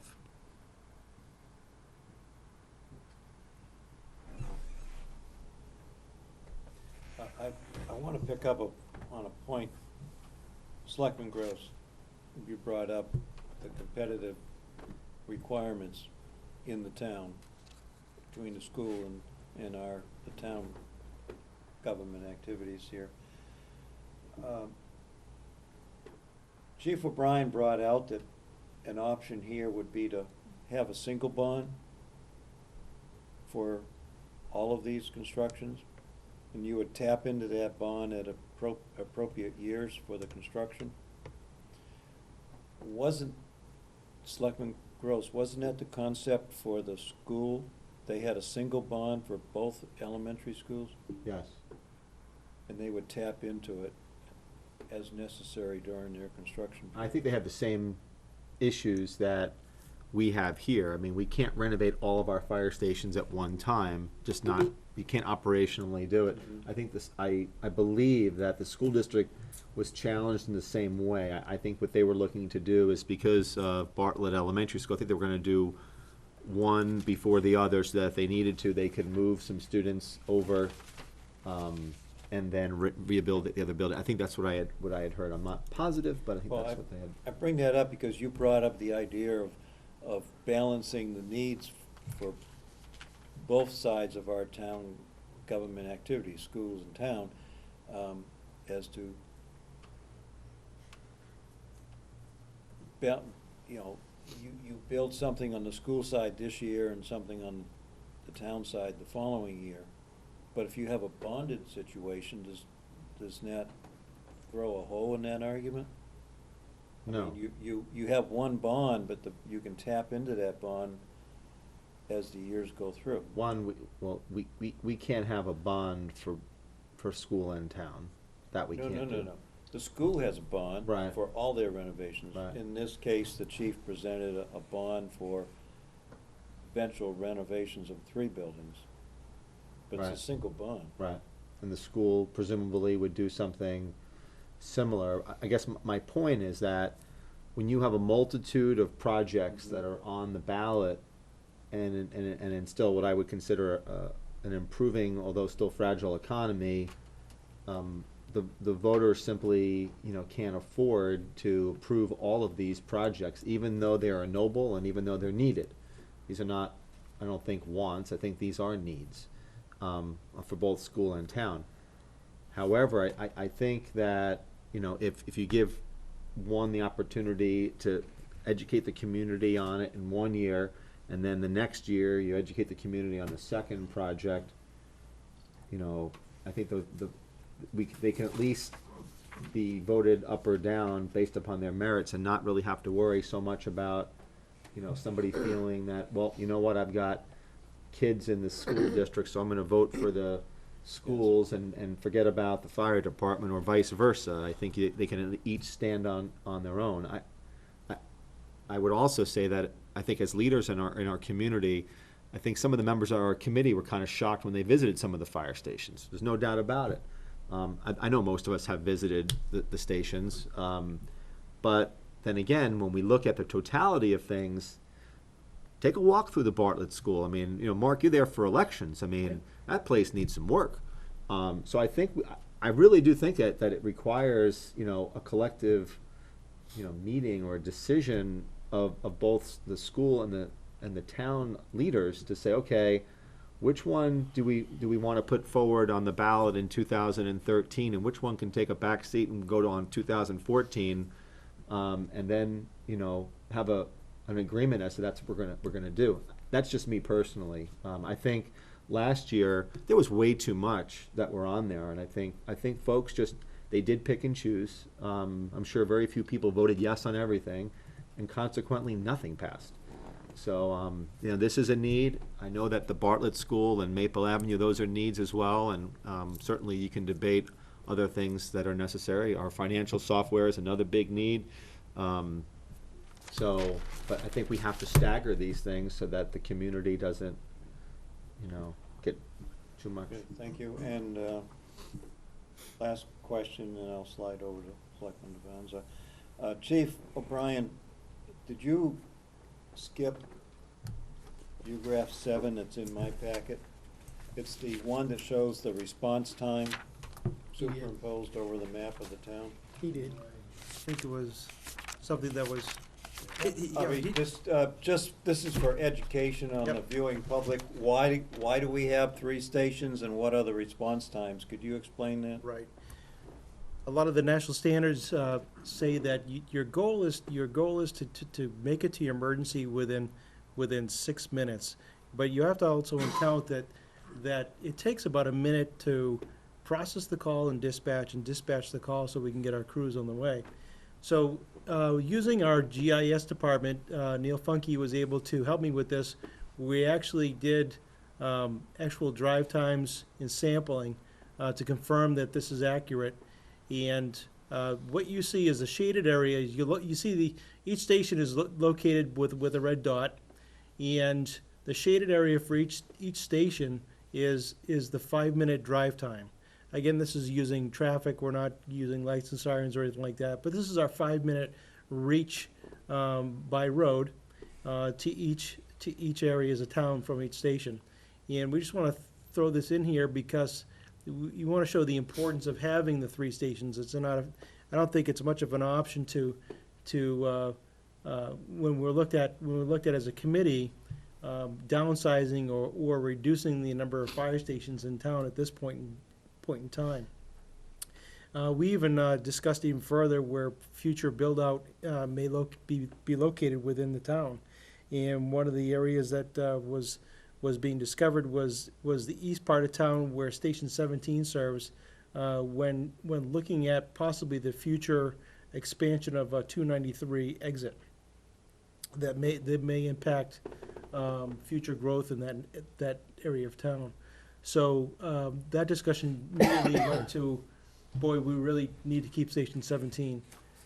Station 19 is in a congestion area down in Pernardville that's very useful for their immediate response in that congested area of town. And Station 18 is at the juncture of all these little branch roads that lead in the remote areas of, we call the rural areas of Station 18's area. So again, there's certain areas of town that require a longer response, including the Back Mountain Road area and perhaps up in Tibbetts Hill area. But again, they're reachable by both of those either 1 or 2 stations. So it was important to show this graphic. Thank you. Thanks for picking up that. further comments on the presentation and this Well, information? I've got a great group here that was part of my committee. Also, I got Ben Selleck, he was another community rep. If any final comments, Selectman Devanza had one too, but, yes. Yeah, I just wanted to comment on the bond and actually next to the last slide where you show the timeline on the bond, the funding and startup construction, that one. One of the things that we might need to look at and perhaps adjust, because you're looking bond approval in 2013, then you're looking at the following year, Station 18, then 1 to 2 years beyond that, 17, and then 5 years after the initial funding, 2018. And if you're looking at a bond that's coming up with a number and trying to project what the cost is gonna be 5 years out, that may be something that we're gonna need to look at, because I have a concern that if we put that money in there, you do 18, the numbers from 2013 to do Station 18 are gonna be pretty much right on target. But now you get out to 2015, 2016, those numbers can change, but try to project the cost out to 2018, I would hate not to have enough money in that bond to do that, or if something were to change over 5 years when we got to Station 19, and in the meantime, trying to time this with some things that the school district's gonna need, I would have a concern that a single bond for the stations over that time period may not be a good idea. And that's an interesting point. Maybe we'd have to examine whether a second bond for maybe construction out in 19 might be practical. Maybe the first bond could do the design. But anyway, Selectman Gross? Yeah, I mean, having been involved in a few of these projects around town, I mean, and seeing what this committee has come up with in terms of recommendations with the architects, do I think that the 5 years is a little bit spread out? I kind of do. I mean, you're putting, if you look at it, it's additions, and I don't think that would be a huge disruption if there's construction going on in multiple sites. I mean, especially 17 and 18. I don't think that's a huge issue, but so I think it could be shortened. you could be right. A lot of this would come with guidance from our architect or builder, or both, and give us some.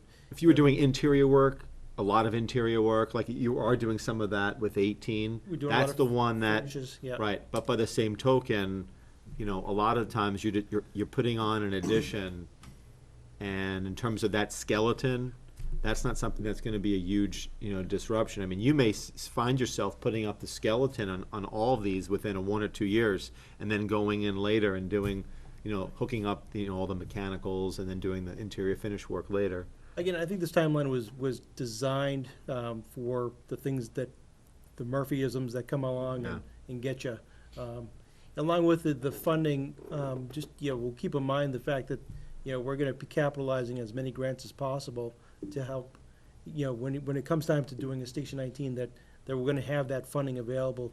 But you're right, we're gonna, keep an eye on that target and make sure that it's, it's where we're at or what we need. Any thoughts from my committee here? I'm Brian Rose, I'm the Planning and Zoning Administrator. I'm glad that you picked up on the fact that 5-minute response map was missing, because really, I mean, if you look at if they had done a central fire station, this is one of the maps that we considered when we looked at all of this. If you did a central fire station, you plop something right there in the middle, and if you kind of envision that blob that's around Station 18 and put it in the middle, you'd still end up with holes where service couldn't effectively get to different areas of town within that 5-minute time frame. It's hard to see here, but the police station is right here. Right, so, I mean, you would almost, you would cover a larger portion of that central area, but you'd still have the outlying areas that would not be served in a 5-minute response time, which I know is a big time goal. I mean, you know, if somebody's life depends on it, they gotta get there in 5 minutes or else that person's gone. But, and then the other point that I wanted to just put out is, I do work with the CIP committee, and I understand from what the school is proposing, they have to work on both projects, Bartlett and Maple Avenue at the same time, because you know, they're gonna need to put an addition in at Maple Ave, and they're gonna need to tear down a bunch of stuff at Bartlett, and when they tear down a bunch of stuff at Bartlett, they're gonna need to ship a bunch of kids to Maple Ave. So they've gotta have that one at Maple Ave done, but they also need to be working at Bartlett to do some of the other stuff. So it's a project that they both have to be work on kind of together, or else it just wouldn't work right. Selectman Devanza? Yeah, just to follow up on Brian's comment about centralized station in the center. One issue that Goffstown has that many of the other communities don't have is that we have a river that runs right through the town. And we have 2 crossings, Main Street Bridge and Henry Bridge. And above Henry Bridge is a dam that we monitor all the time, especially when we have floods. And if there were ever anything, a breach of that dam, it could very easily wipe out Henry Bridge. And at Central Station, those response times that you would be getting at the ideal with a Central Station are not gonna be able to be accommodated. One half of the town could be cut off from the other half. So when you have your 3 stations like this, at least if there was an emergence, a disaster in the community where we had both crossings broken, breached, we still do provide service to the community. Right, we'll still be in business. Your response diagram for Station 17 is based on the fact that you would have the foresight to have people stationed there. That's running on the fact that the travel distance in time from the time of the call.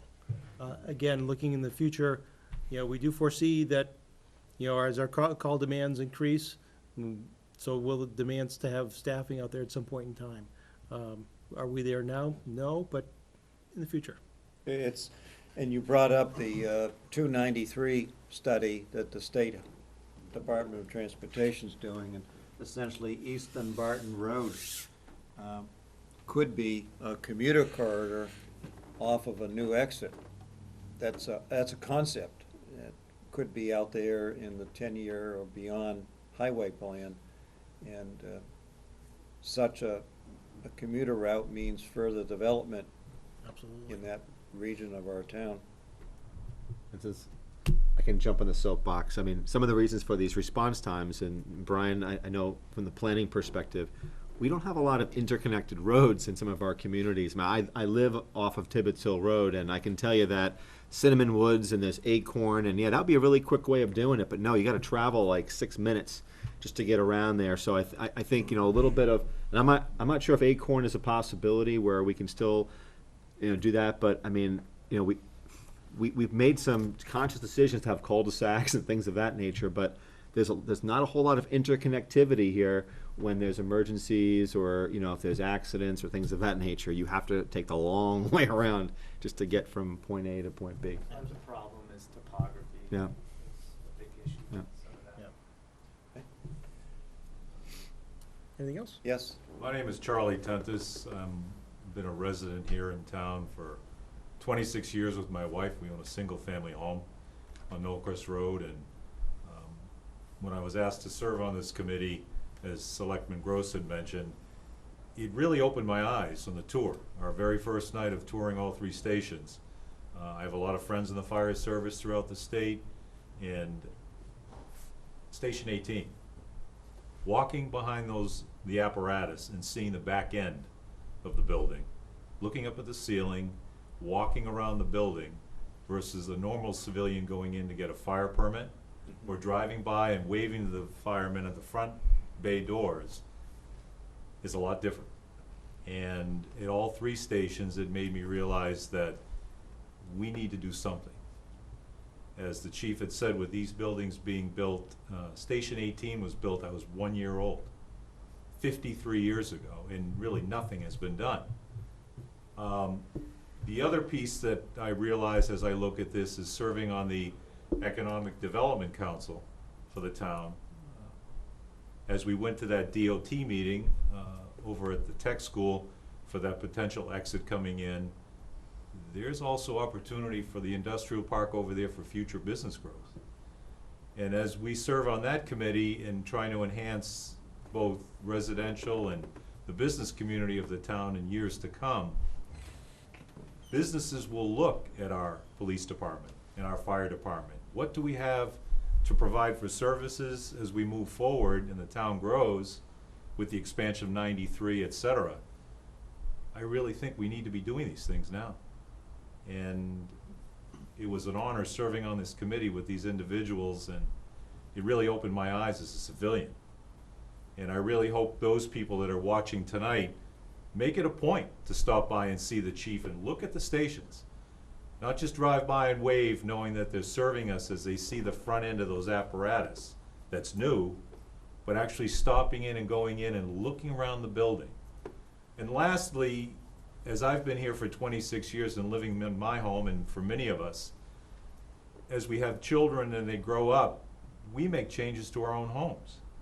We upgrade our kitchens, we add on, we finish basements, we perhaps add on with an addition. And I really believe now, after serving on this committee, it's time that we have to do that for the fire department, and it's their turn. And it was a pleasure serving the chief in that way in the community. So thank you. Thank you. Selectman Adams. Yes, could you go back to the slide that shows the front of the 3 stations, Chief? Thank you.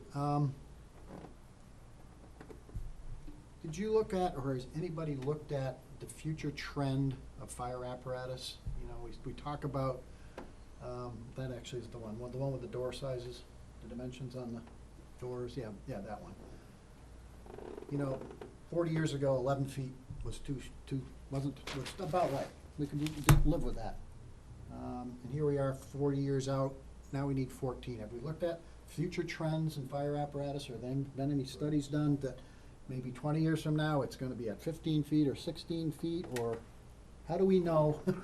I've heard, and you said that this will serve us for decades to come. Well, how do we actually know in 20 or 30 years that we aren't going to be looking at fire apparatus that requires 15 feet or 16 feet?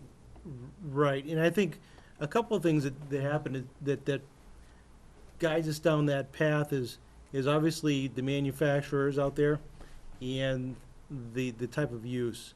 It was interesting when we're doing the final review on our Engine 2 out to Pierce Manufacturing in Wisconsin. They were building a truck for Antarctica, and it was an all-wheel drive, just monster. But that thing was 15 feet tall. It had to be, apparently. But they understand also that they have to conform to NFPA. They look at all the standards that are out there, whether it be DOT standards or even up to NFPA standards. And I actually sit on an NFPA committee that talks about fire department access and rural access for response. And one of the things that we always talk about is we set a standard for an overall maximum height for access for fire apparatus. Right now it's 13.6, and that has stayed through many revisions. We've talked about it, and it was understood that realistically, apparatus should not, for a typical scenario for, like, say, Goffstown, apparatus should never exceed 13 feet. because it becomes less functional in the fact that, like in our particular case, we're covered with trees. And sometimes we go up a driveway and we're taking out limbs, even with the apparatus we have, and we're at 10 feet. So, and you'll see some other apparatus when you visit their station, there's sticks and twigs hanging out of them because they're hitting trees. And that's the reason why we were, in the committee, we talk about that. And you're right, there's the NFPA that drives it, there's the user that drives it, and then there's the manufacturer that drives it. And the sense I got from when we're talking about building trucks that fit in our station in the fact that what's the standard truck now, and a lot of them are not exceeding 12 feet, 6 inches. And you're seeing now trucks getting wider versus taller now, just to accommodate the needs and the roles of these units. Because they're all the other departments that are out there, they're writing articles on it. I should have wrote an article about it. Is they're discovering that it's not a cost effective way to maintain your organization by buying single apparatus for every different use.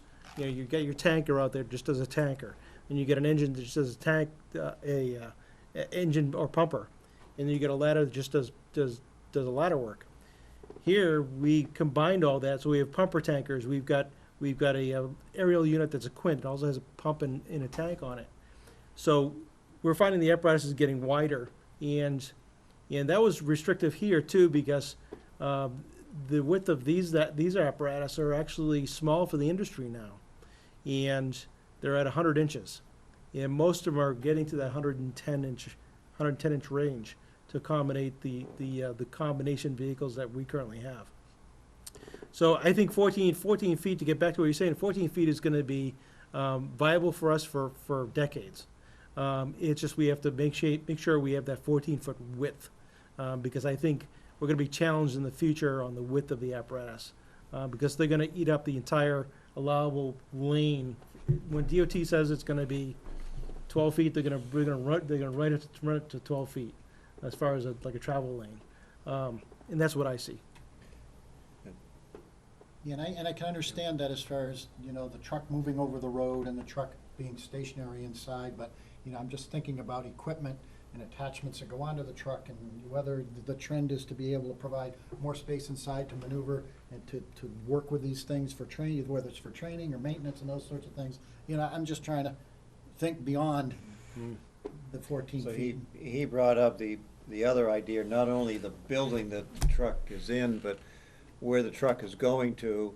If it's going in someone's driveway that's a quarter-mile long, can the driveway support the weight of that vehicle? You don't want it to slip off the shoulder of a driveway into a drainage ditch. And I understand, I can accept that. Again, I'm thinking about what they do with the truck when it's inside the building.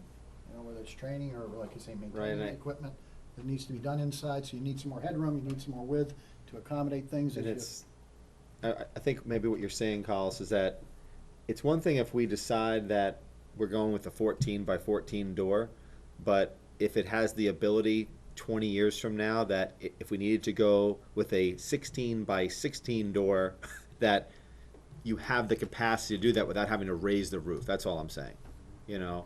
So all you'd have to do is change the door opening and put a new garage door on, as opposed to lifting a roof. And I think maybe, I'm not sure that's where you were going. I'm not just talking about the door size, I'm talking about the volume inside. Right, inside, right, that's what I'm talking about. That has to Let's get the enough. truck in there, but, you know, do we need, in the future, are we gonna wanna be able to work with the truck inside the building, to train firefighters, to maintain it inside the building as opposed to out on the apron, Right.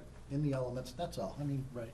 The standard when we looked at building a new fire station in the Seacoast when it was over there is, you want 6 feet between the vehicles.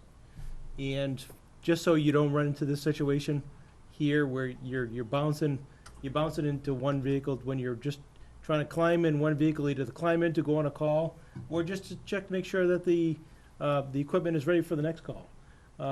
That's what you're trying to prevent right there. So by having a 5 or 6 foot distance between vehicles, it allows you to, okay, pull out that chainsaw, examine it, make sure it works. The jaws of life, you want to open up the compartment, service it, and then, you know, put it back without having to take the vehicle outside. You're absolutely right, and that'll be considered. Thank you.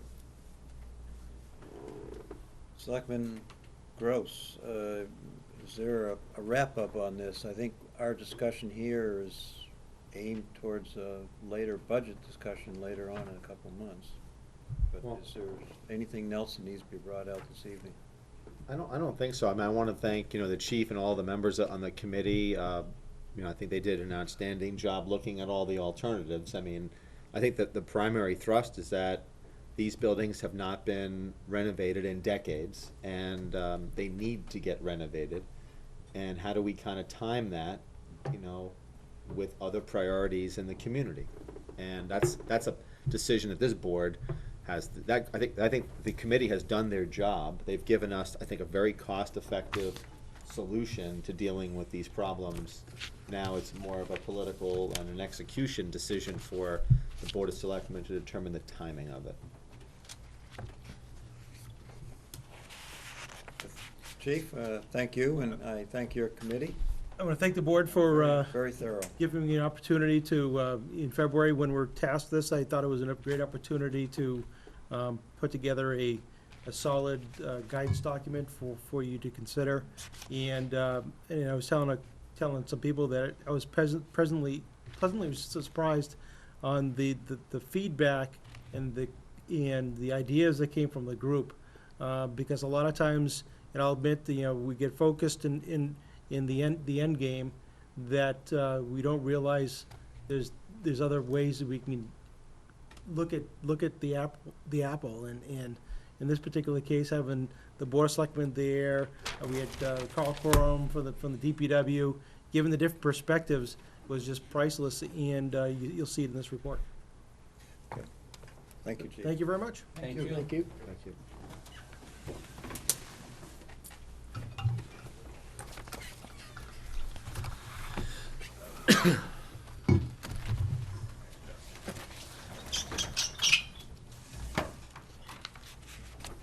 Thank you.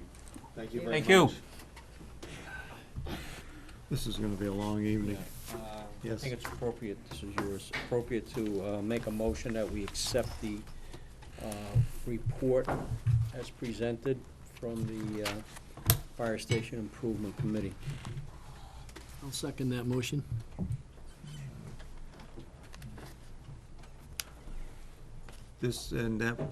That closes out, point of discussion, is sort of closes out the fact that we charted that committee, and this finishes It it. gave us the report, they completed their job, and that we're accepting Closure. their, Just closure to it. yeah. I would also, if we do accept it, and it is already an official document, but I would like to see this go on the town's website. Oh, absolutely.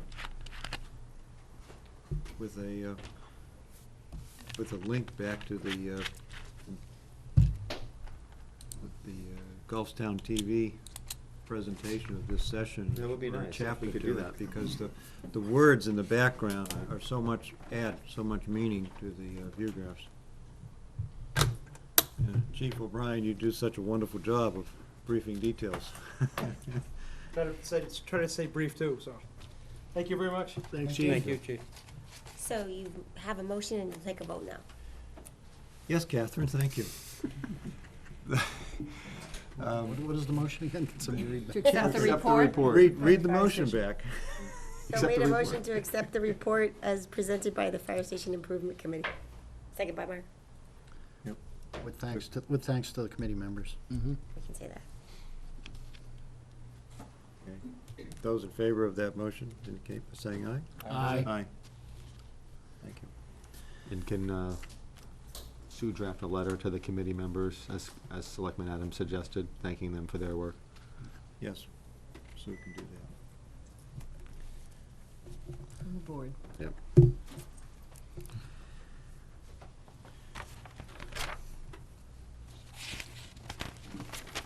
Okay, Sue, we need to pick back Can up. I'm sorry, Mr. Chairman. I want to go back to what I stated earlier, and that is, this is a big issue for the fire department and for the town, and, that having that dialogue with the school department, I think, is important. I mean, I personally think it would be a good idea to have either a joint meeting or have the chairman of both school district and the chairman of our board, or maybe the school administrator, I mean, the school superintendent and the town administrator, get together and kind of talk about this, because, you know, ultimately, we don't know all of their, you know, needs per se. Yes, we do have a CIP process, but you know what? The CIP process didn't go into all this detail. I know- have had a discussion with the superintendent of schools, and she said that her school board they put everything in that they had in last year, but they haven't had a discussion on what's actually going in. Okay. Well, yeah, I mean, the concern that I have, when you talk about CIP, is what's gonna be the future fate of CIP?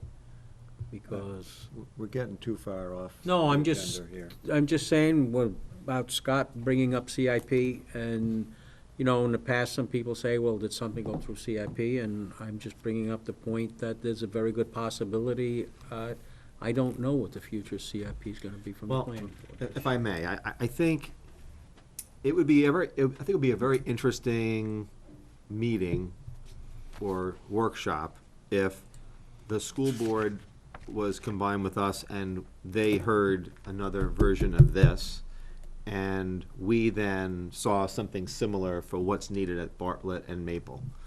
And then collectively, we have some discussion about, okay, you know, how can we possibly kind of program these into budget requests as opposed to acting separately and just, you know, I think that is the challenge, so. Those are budget process questions, and we need another session to get into that in detail, but, Well, if I could, I mean, it's my understanding, we already talked about this, and we already authorized Sue to have a preliminary meeting Right. with the superintendent of schools, with the goal of moving the next step forward as having a joint meeting with this board Right. and representatives. And so I think we need to just keep pursuing that and moving that forward. And where did that end up? I mean, you said That you ended up, the school board hasn't decided definitely yet what's going forward. They decide what went through CIP, but she wanted to have a discussion with her school board. Can we write a letter to the Yeah, school board saying Some that? importance to this Yeah. matter, I mean, Right. time is. I'm just saying, I want to make it official that this board would like to Absolutely. engage in a discussion with the school board on some, you know, capital improvement type expenditures and the 2013 budget. And soon. And soon, right? Yeah, I think we ought to formalize that, because time is flying by. either. Selectman Lemay or Devanza, you any views on? Agree 100%. I mean, if the left hand doesn't know what the right hand's doing when it comes time to sit down and talk about money, then we're both out in left field. So if this hand knows what this hand's doing, we kind of come together to a general consensus. Once the general consensus has been reached, now we can formulate that plan, come down the road to, you know, so all the goals that we want to do, whether it be fire station, whether it be the schools, whether it be, you know, whatever. I mean, I sat very silent through this whole thing. I unfortunately worked with the fire service side. I will reserve my comments. I mean, what was said here tonight is duly needed, and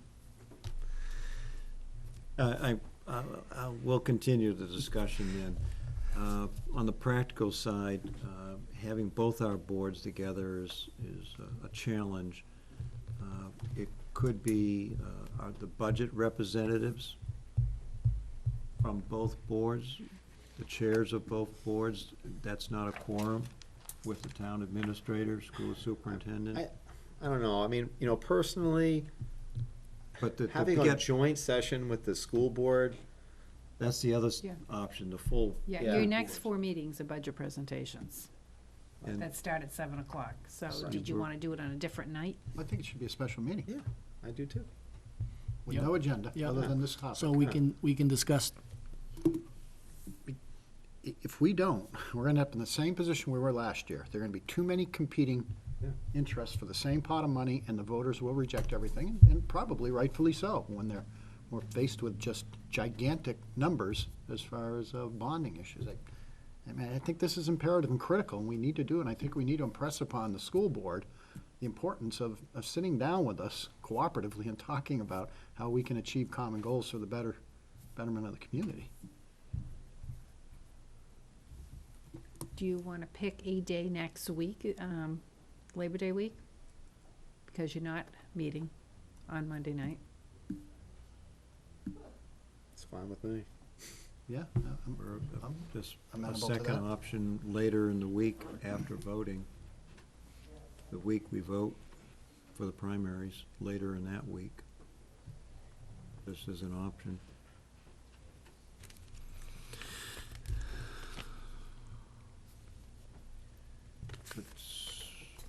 I mean, if you want to get back to us on dates after speaking with Stacy or something, I'm fine with that. Okay. I mean, I just think it needs to happen sooner rather than later. Then I hear a consensus that Sue ought to draft that letter for us. Right, and in terms of being as productive as possible, I mean, yes, will some of this be a rehash of CIP presentations to a certain degree, but, I mean, I personally, if that means that the meeting is at the Bartlett Elementary School, or that we need to have a tour before we get together, that's another, I mean, you've been to Bartlett, you've seen it, I mean, We've both, you've most been of there us, too. I mean, most of us yeah, have I mean, taken it's all- tours. Yeah. I mean, it- Yeah. So, I don't know. Okay, conclusion of that one. Thank you. Sue? Thank you. Assessor recommendations. He has two recommendations tonight. One is to deny the timber tax abatement request on map 4, lot 51-3, and to recommend the land use change tax lien release on map 7, lot 49. Motion to approve the assessor recommendations? Second. Collis was a hedge and head. Give it to Collis. Those in favor of the motion? Aye. Aye. Thank you. Enclosed at tab 8E in your packet is an RFP for finance software, which was developed with staff and the finance software ad hoc committee. This information will assist them in firming up numbers for the 2013 budget. Motion's needed to approve the RFP. So moved. Second. Discussion on the release of this RFP, approval of it? Read it, looks pretty good. Yes. Thank you. Those in favor of the motion concerning releasing the RFP, indicate by saying aye. Aye. Aye. Thank 5-0. you. As you know, the town budgeted, Thank the Finance Committee oh, I will. is progressing well through their committee responsibilities. Those were the two ad hoc committees that we chartered earlier this year. This is the results of the Finance Committee, ad hoc committee. As you know, the town budgeted $50,000 for replacement in kind of the HVAC system here that provides us heat and air conditioning, which was installed originally in 1989. In an attempt to get the most energy efficient product, we went out to bid for a VRV system, and those came out quite expensive. But I've been talking with a low bidder, and he did a revised one, and he left out options like simultaneous heat and air conditioning, where one office you could have heat on, the other air conditioning.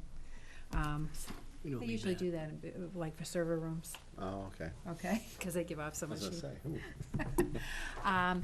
So he took away that option, he took away the heat recovery option and the individual thermostats in each room, and just had like a central control with a thermostat in the vent up there. But anyway, that still was more expensive, and when we did our return on investment analysis, the payback, because of the initial costs, wouldn't have been paid out over the life of the system, because it's like a 15-year life on these things. So we went back to the original plan to just upgrade the York systems we have here with the newer York systems, which are maybe 3% more energy efficient than the current ones. And he can do that within budget. So if you're inclined to go in that direction, and we need to make a decision because the cold weather's coming and this unit has failed. So we won't have any other options for heat on that side of the building upstairs. Motion to approve the town administrator's recommendation with respect to the HVAC replacement. Second. and award the project to Granite State Plumbing and Heating. That's what you have in your. Yes. Yes, Yeah. Okay. yeah, second that too. Yeah. I thought that was I just wanted to, We since needed to you- clarify The it's recommendation yeah, was that. but- was that. So, Further discussion? I didn't think the redundancy was necessary, but that's okay. In favor of the motion, indicate by saying aye. Aye. Aye. 5-0. Thank you. That's all I had. Next item is our selectmen's discussion, old business. First item under old business is Shanty Road improvements. Previously, the board received a request from an abutter on that road, Steve Hersom, to approve improvements that he has already made. That's a retroactive request. But furthermore, to approve the cutting of several trees that are overhanging the road. And so we'll have a discussion on that, and Selectman Adams you were there, right? Well, yeah, but I guess I have a problem with the process. As a board, we agreed that the property owner is gonna go out and flag trees so that board members could have an opportunity to go out at their convenience to view them, but that's not the way it played out. I did go out there on Sunday, there were no trees marked. I drove the road, walked a good portion of it, I couldn't find anything to identify what trees we were talking about. so on that point, I followed up with Mr. Hersham today, and there are now 7 trees that are marked, because I've seen them. And Catherine already has a copy of that. We do.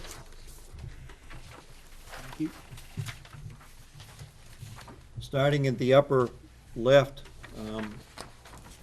I walked from where Mr. Hersom has his log splitting operations on parcel 9-63, and I started there, walking back towards Montalona Road. And my second picture simply indicates that I was at his boundary line where a pipe is sticking up. Third picture indicates that all these trees have been marked. 7 trees were marked, and they were indicated 1 of 7 and all the way through to 7 of 7. The following pictures on the first row indicate that there are 3 trees, number 7, 6, and 5, very close together. Number 5, totally dead. Number 6 and 7, considerably leaning over their, all 3 are birch. 6 and 7 considerably leaning over the road. And those are the only 2 that still have some life left in them, but they are leaning at a precarious angle. I'm going to bypass the next 3 pictures on the second row and pick up on picture 4, or tree number 4. Totally dead on the right as you're proceeding along Shanty Road. Same thing, number 3, totally dead. Next 2 pictures were some culverts, which are a different discussion. I passed by a boundary marker for another abutter on the right-hand side of the Shanty Road, and finally I end up with pictures 2 and trees number 2 and 3, both of them totally dead. Within the what would be considered a town right-of-way, because they're only 2 to 3 feet off the shoulders of the road, of the width of the gravel road. So those are the 7 trees that have been marked. And we did that with Mr. Hersham just to facilitate this discussion tonight. So just to be clear, there's 7 trees now that have orange surveyor's tape on them That's correct, and that are marked? yes. As shown by the sample of number 7 tree. In that case, I'd like to table discussion on this till the next meeting so that those of us who want to go out and observe will have an opportunity to do so. In that regard, I'd like to go back to the second row of pictures where I indicate low point in road. That's about 250 yards from his log splitting operation. The water is being channeled along the road, and it reaches the low point in the road, and it wants to flow to the left or right, whatever actually the both directions. There is no stream that flows through that low point. It's simply the water from the road has to get off the road and flows to the left and right. The water has a difficult time flowing away from the road surface because of the brush and debris that's on the abutter's land, and water tends to pool at the low point in that road. Mr. Hersham is requesting a second action, that he be allowed to raise the roadbed with gravel at that particular point 6 to 9 inches to facilitate the road being hardened and allow the water, takes time to flow through the abutter's land to get away from the road. On the third row, you'll see a 4-inch PVC pipe that was installed 4 inches below a restored surface of the road. That's the same situation. Water pools on either side of the road, and but pools to a greater depth on the right as you're traveling in from Mauna Loa. And the pipe simply facilitates keeping the water at the same elevation on both sides rather than flowing over the road from right to left. And I simply documented that there was an old granite culvert still there, and still functional, and I simply wanted to take a picture of that. It has a hardened surface of gravel over it. So those were the conditions I discovered with Mr. Hersham on that road. I understand, I wasn't here when Mr. Hersham came into the board. But Didn't come in. He didn't, it was a request. the request, okay, that the board acted on it at that point. But I guess, as far as the retroactive request for road improvements, has there been any contact with Public Works to look at whatever improvements were made and get any feedback from them? I went out with Carl on the road, but he didn't have an assessment of it. I mean, is it something that we need to do? I mean, especially looking at a 4-inch PVC pipe.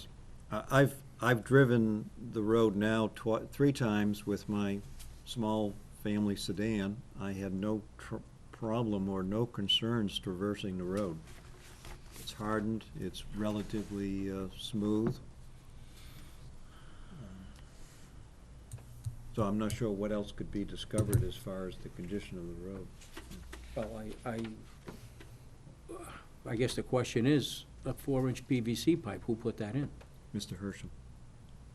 And I guess the question, though, that I have, is that something that is acceptable? I mean, does the town engineer feel that that's acceptable? I mean, I don't know. I don't feel comfortable granting a request for improvements on a road that I don't have anybody from Public Works that knows a little bit more about drainage and road, that. Without that pipe, the water would pool on the right side as you're traveling in from Mauna Loa, and eventually flow over the road. Oh, I don't deny that. I don't deny that. I don't know if 4-inch PVC is the right way to do it. I have no idea. I'm clueless. The other option is to yank it up and just let the water flow as nature intended it. But we seem to be delaying this decision till 2 weeks from now anyways. And I can Well, send you the legal opinion from LGC, because when we got this complaint, I inquired with them of a process for this person to use, and they had suggested that we go through the process we're going now to ask for retroactive authorization, but they. To indicate that, yes, the road had been improved, but sort of an admonishment too, don't do it in the future. Come to us first. Come to us first. Right, and their only concern on the PVC pipe was to make sure it wasn't redirecting the water, Yeah. because you can't redirect water.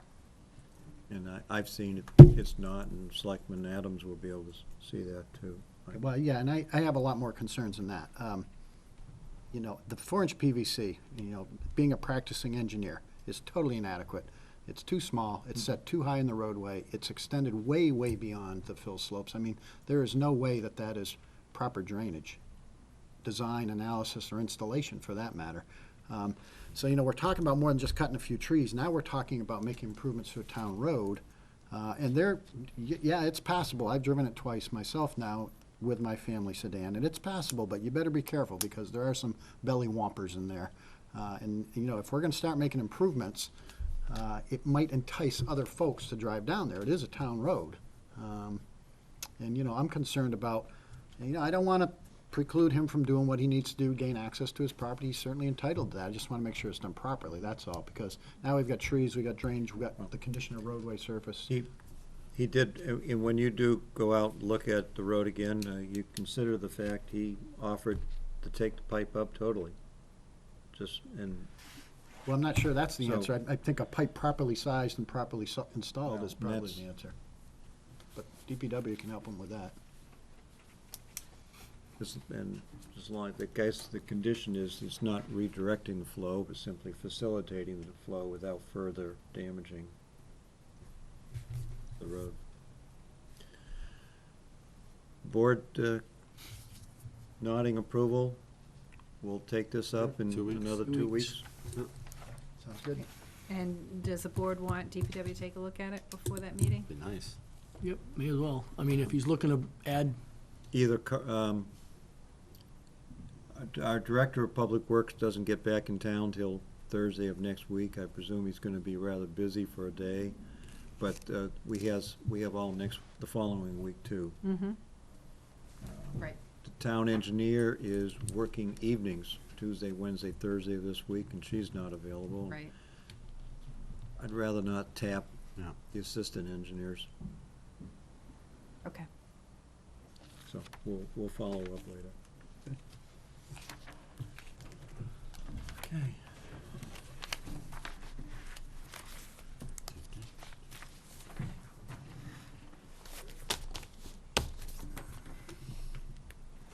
Grievance issue.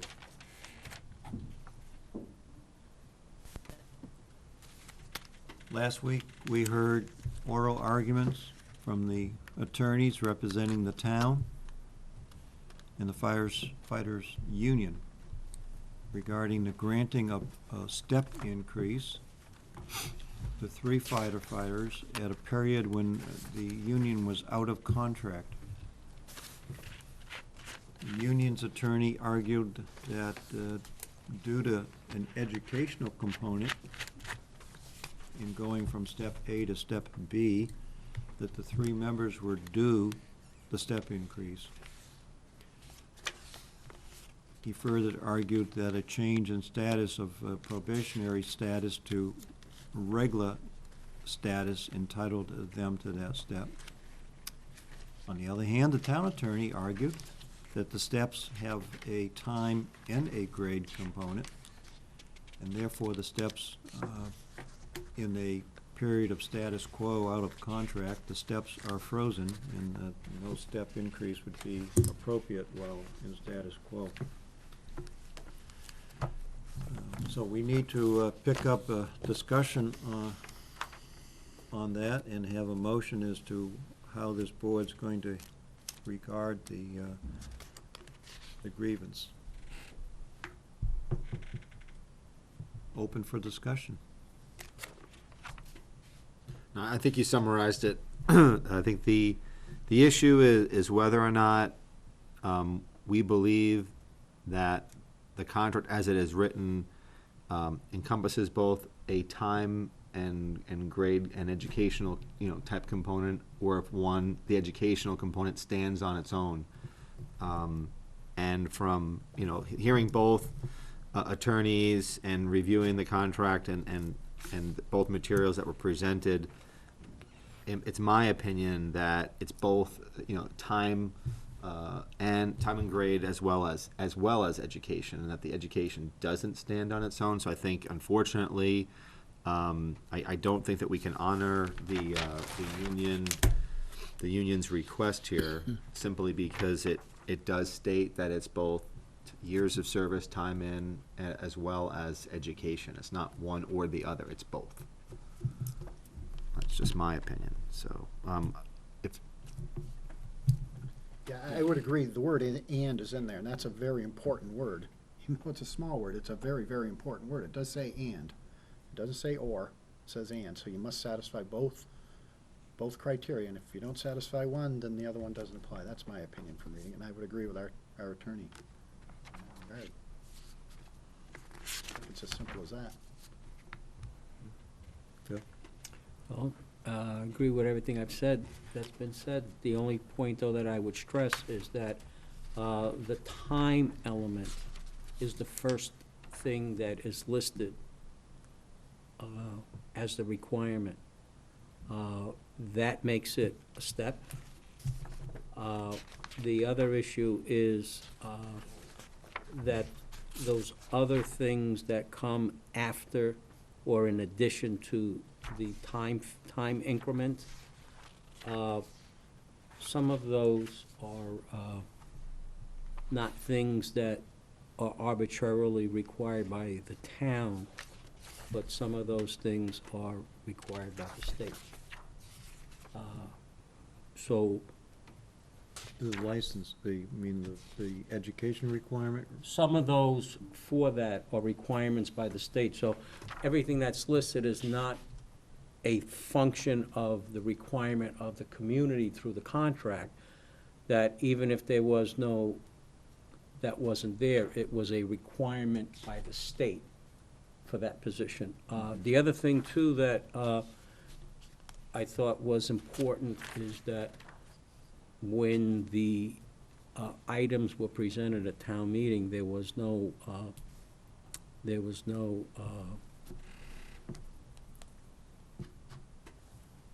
dollar amount put into those since they were frozen, and nobody ever, it wasn't presented at town meeting. Right. So we didn't have a, we were at an impasse, so it never was. This is the March 2011. Right, March 2011, it was We at an did, impasse. we did not bring a collective bargaining agreement to the voters on March in Okay. 2011. all right, okay. We did bring a budget to the voters, Right. but that budget recognized that there would be no step increases. Well, I guess that was my point, is that there was nothing in There that was no budget. budgetary allowance for it. And what I meant was brought forward to the town meeting through the budget process. And so. In the makeup if- of that Had budget. had there been a collective bargaining agreement, these particular firefighters would have received their step increase from A to B in July, September, and October, thereabouts. Well, it would have been given July 1st, Yeah, so 2011, in those if they were in later contract. part of the year. Basically, Oh, right, their anniversary dates, you're right, some of Right, them it were was their after one-year that. anniversary dates, and Correct. as it worked out, there was an agreement presented to the voters in March of 12 and retroactive to January 1st. So I presume that come January 1st, they got their step increase. No, No? there So were no how step did that work? increases. There were no step increases in that contract, just Uh, COLA. Okay, the new The contract. new contract no only had step. COLA. Only Only a COLA, COLA. yeah. Mhm. And you know, and I'm sure other selectmen, you know, agree, when we have to go before a hearing, we take the facts. It has nothing to do with the individuals that are named in this grievance. They are very valuable employees to the community, but we have to take a look at what does our contract say, which was negotiated, and what are the arguments that are brought forward to us, both pros and cons, and then render a decision. And I know that's what I did. I'm sure that's what everybody else is doing in terms of, you know, coming up with decision on it, but it has absolutely, that is, you know, the three gentlemen that are named here are good employees.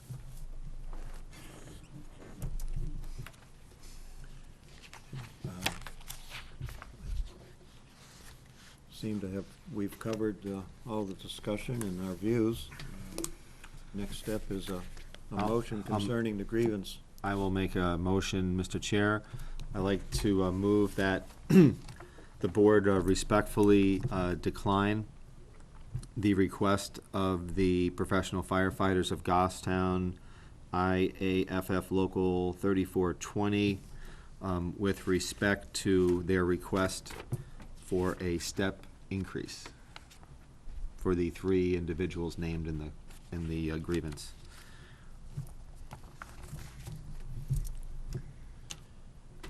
A second? I'll second that. Any further discussion? Those in favor of the motion indicate by saying aye. Aye. Aye. Opposed? Abstain? Abstain? One abstain. 401. 401. 401. Selectmen abstained.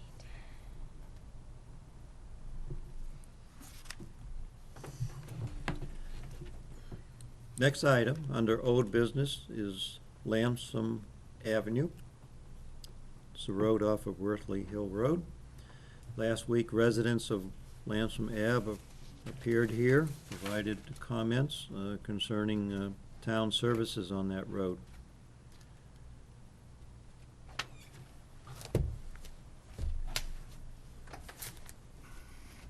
Which is a private road, and which was the reason for their presentation.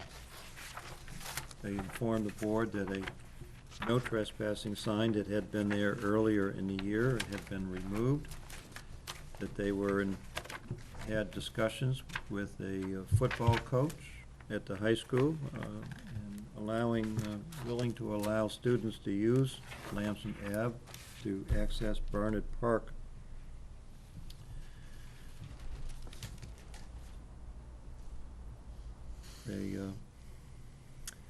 Two options were discussed by the board. One is a formal agreement identifying the public benefits that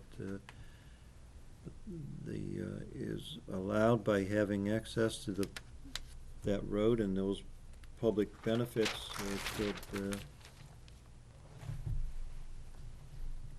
facilitate the providing public services along the private road. And the other option was a layout of Lamson Ave as a public road. And in doing so, we would probably want to consider waiving road standards and develop a formal agreement regarding a pedestrian path that from the end of Lamson Ave to reach Barnett Playground, Barnett Park. Let's have a discussion on that one. Yes. In reviewing some of the minutes and Previous meetings. right, of previous meetings that we've had, and thinking about this a little further from that, I think the way to go is not a public acceptance, but to have the agreement to perform services, but in the agreement, what needs to be addressed is in the minutes of January 4th, 2012. And I don't have a page number on the copies that I have of those minutes. There's no page number. But I'll just read the portion, though. What page you have? I don't have the page numbers on it. It's January 4th. They're all in 2012. January 4th, well, let's see, if you go to January 4th, I'll count the page, from January 4th, which is marked here, just below the center of the page, we go back, counting that first page, 1, 2, 6. 3, 4, 5. Fifth page, Actually, that's where it starts, talks about on the path that it's posted, no trespassing, it's private property. When you get onto the next page, 1, 2, 3, 4, 5, starting about the 5th sentence down, in all the years, people do go through there, but there's no continuous easement gained from people going through there. I believe what that alluded to was the fact of people constantly going through there doesn't create an easement. The public doesn't have any rights on that path.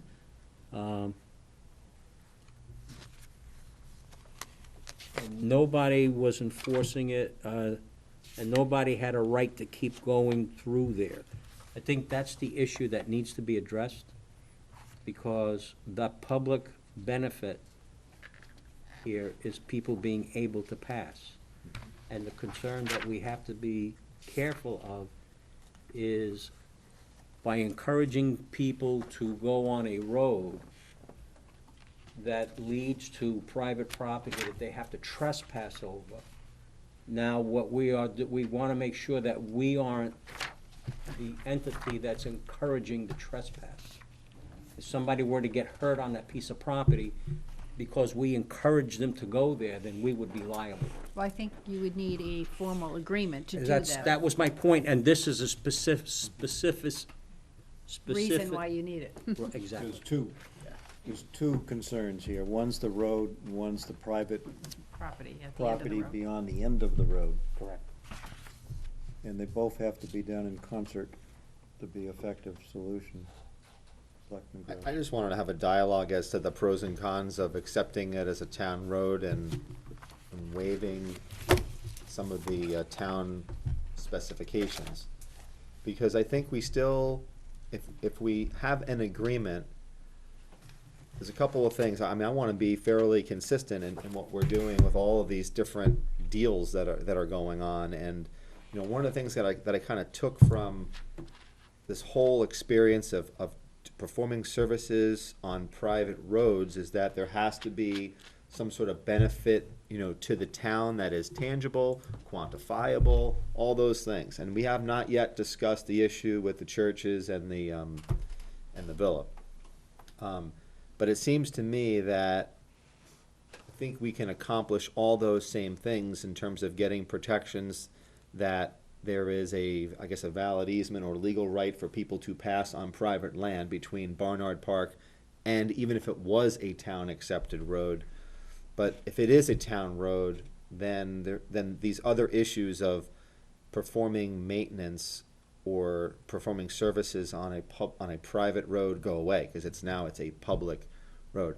I think it's cleaner for us to accept it as a public road. There's already porous pavement on there. We would essentially be doing everything but owning the road. Now, in terms of liability, we would probably still have liability whether we had an agreement or didn't have an agreement, because we're maintaining it, and if anybody did get hurt because we're maintaining it, we're a deep pocket, they're gonna bring us in anyway.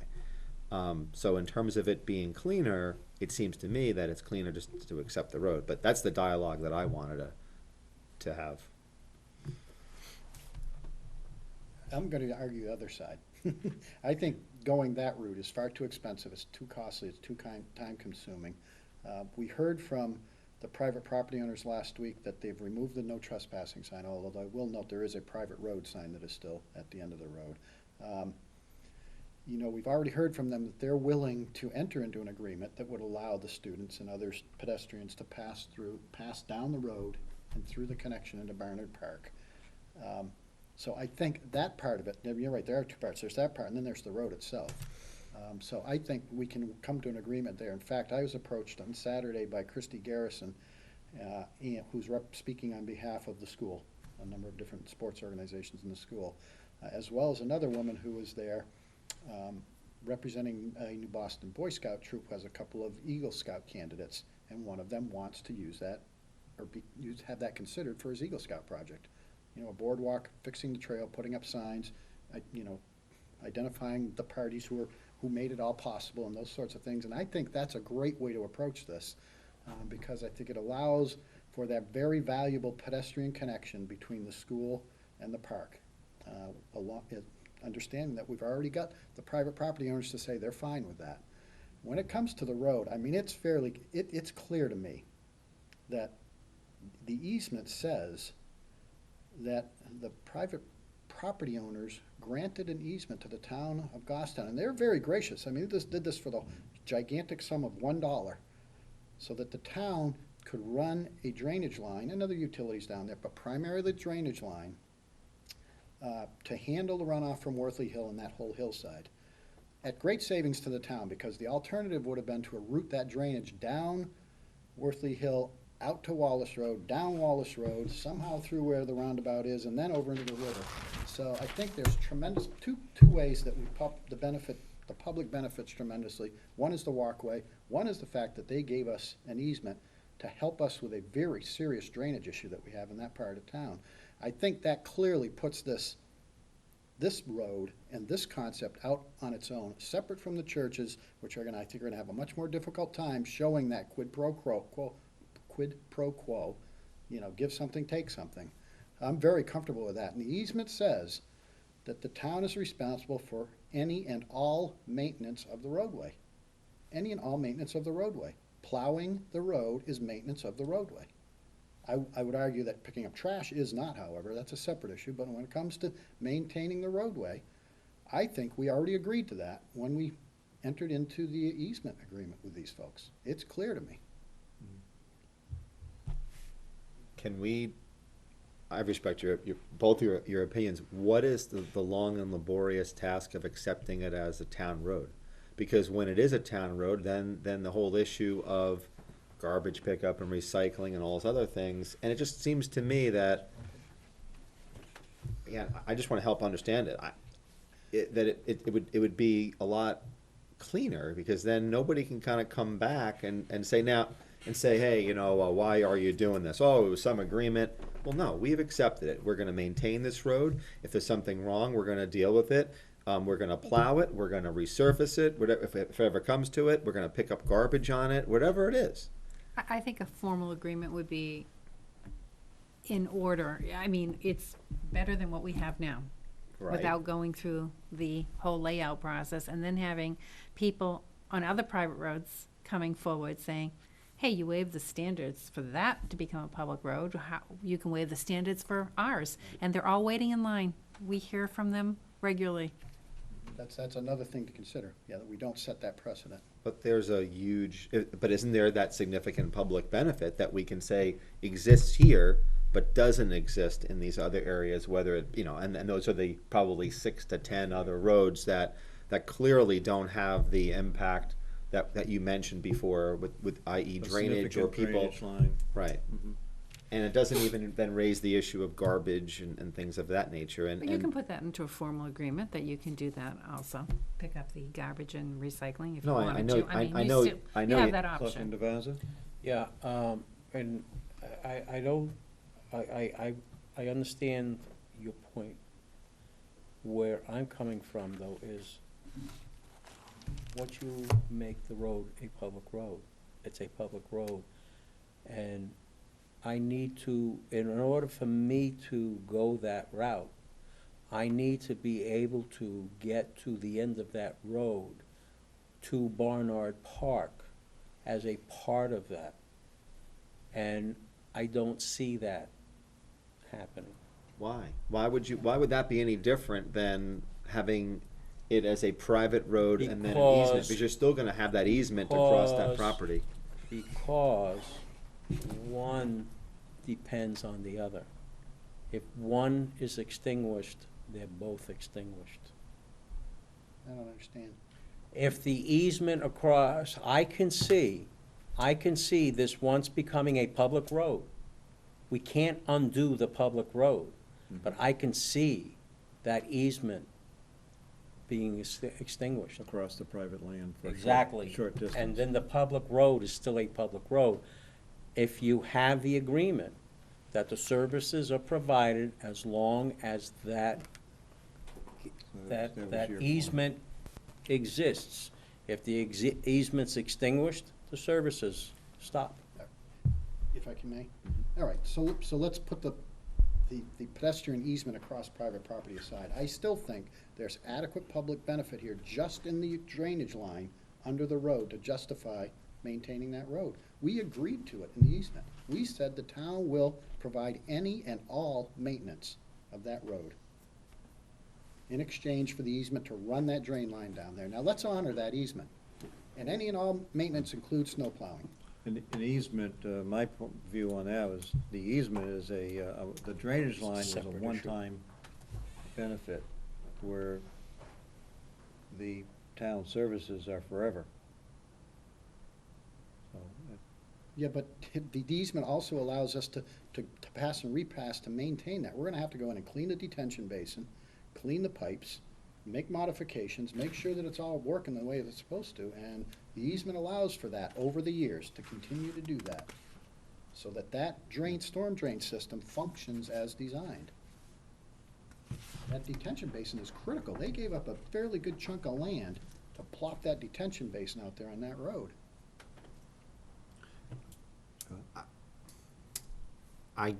There are two ways in which, there's several ways this can go. I mean, obviously, one would be an agreement. One is a layout of the road, which in some cases can be done, I believe, within the auspices of the Board of Selectmen. And the third way is simply having the town people in March decide whether or not they want to adopt this as a town road, i.e., and waiving town specifications, etc. Does one necessarily preclude the other? Could we enter into an agreement with these folks and then also pursue the route separately as to whether or not the community wants to accept this as a town road? Because if you're worried about other people getting in line, then basically what you're saying is, we're prepared to have an agreement, but we also want it to be a town road. We're gonna make that argument to the voters, and if the voters believe there is a public benefit in it, then they're gonna vote for it. And if they don't, then the agreement's still in place, et cetera.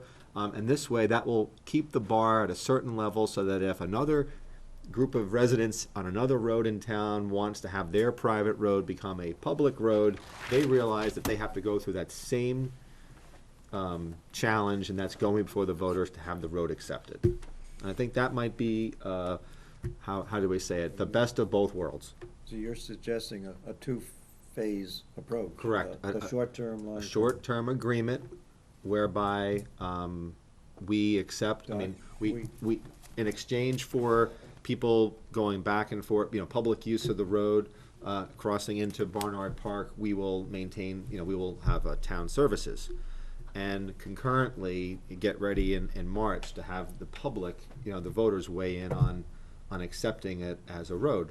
This way, you don't have to worry about, the other 8 to 10 people who are on private roads demanding the same thing. Because they will have to, if they want that, then they should go before the voters as well. So we've been advised by the town lawyer that the quid pro quo should be a written document. Right, As to what both parties are providing. right. And That's just- exactly, this is exactly what he directed us to do, or advised us to do. So. But I guess what I'm trying to drive at is that, I just feel it'd be a lot cleaner for it to be a town road. And I guess I'd be satisfied that if the voters supported that, then that's what the voters wanted. And if they don't, then the agreement can still stand. But we could go that route if the board wishes. But we still have to worry about the connection from the end of the road through private land. Is that part of the same agreement Yes. we're thinking of? Yes. Yeah. Okay. My only, I guess, wrinkle that I've thrown into it is putting it before the voters in March And I've 2013 to heard- adopt it as a I've road. heard, if not this board, discussing that the user-built trail, doing that presently is rather unsafe, that it should be a totally built, totally new pathway connecting the end of the road to Barnard Park. That's my opinion. And if it's some group may want to build that, infrastructure improvement, and would have to be part of the agreement to allow that to be done. Absolutely, yeah. and would have to be built to some quality standards of bridging or whatever the footpath is gonna be. Yeah, maybe I can clarify me, because it wasn't clear to me reading through some of this. Is there any dedicated right-of-way, surveyed right-of-way down there already, or is the property owners owned to the midpoint of the road? That's what I think it is, the Part of midpoint. No, it's not to the midpoint of the road. The people on the, when you're Well, going that's down right, on the one side or left, the own other. the whole road. Right. The Boviers don't own any of that Okay, but my road. point is, there is no surveyed right-of-way, that the No. road is on somebody's private property. It's on all of their private property. Somebody or somebody's. Yeah, and it's private 50, properties. 15 So, I mean, feet it's- right away. It's just not, it's not just a matter of saying, you know, let's go in and design something or to town standards, or waive the town standards and get the voters to approve it. We've got to get the landowners to give up. To build to town standards, you would need quite a bit of land from a butter. Right. Well, even if we don't, if we waive some of the standards, we Right. still need land from some That's- private parties. It's more than And that's a just the, significant hurdle. I a mean, road is more than just the pavement. that's right. First you got to acquire the land, Right, and we don't have the land. right. And I would imagine there'd be a cost to acquiring the land. I would think so, and I think it'd be more than $1. I'd be willing to bet. Well, then I wouldn't want, I mean, you can't have your cake and eat it too. I mean, it's a road. I mean, so you want it plowed, you want the garbage on it, and basically we're saying that we'd be willing to like waive the town standards in lieu of just giving us the land, which is 15 feet wide. I mean, and if you don't want it, then fine, then pick up your own trash So- and plow it yourself. Scott, what happens 5 years from now when the school no longer wants to train the athletes on Barnett Park because they now have a sports complex behind the high school? There's no longer needs for, I would say there's always a Students. neighborhood need, probably, and I think that was said by the residents, that it wouldn't just be students that are, People come down Wortherly Hill and Yeah. they kind of go, they go there I anyway. just Or you want, cross I just that wanted bridge to when you bring come that to it. into the discussion. yeah, I think, I would be reluctant to say it's only gonna be used for the students. Oh, It- no, it's public. It's, So right. that Whoever would, the The public is. those pedestrians terms, would be those allowed. terms would have to be part of the Agreement. agreement. Yes, Mhm. It's a public access. Right. That I the mean- school happens to be taking advantage of. exactly. I mean, you look at some little things like whether it be the Memorial Day, parade where people can park at different places if they had to and walk over to the height. I mean, those are that will always occur. They don't park there. What? They don't park on They- Lamsa. No, they don't Oh. park on Lamson, but Oh. I mean, if you had an issue with parking, Oh. you could park at the high school and Gotcha, start your okay. parade and just walk over, Alright. because there's limited parking. I mean, I think we've seen those property owners provide great concessions to make improvements to our town. And I think we need to recognize that. And I think it's a small price to pay to plow the road so that the porous pavement remains viable as an engineering solution, and to recognize their contribution. And the fact that it's in the easement that says, we will maintain it. Any and all maintenance. It's right there in the easement. We agreed to it as a town. Carlos, I'm Maintenance willing. was defined differently Yeah, at I the mean, time. I don't Yeah. want to reopen all this stuff.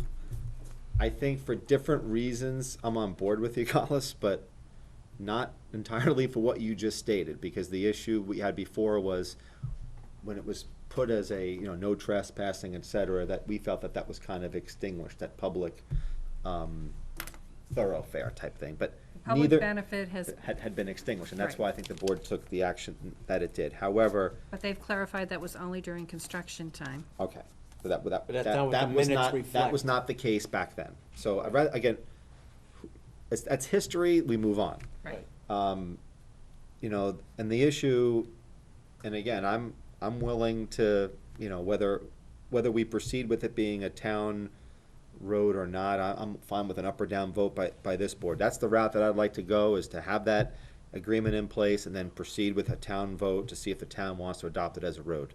And if they don't, then the agreement can still stand, and that's great.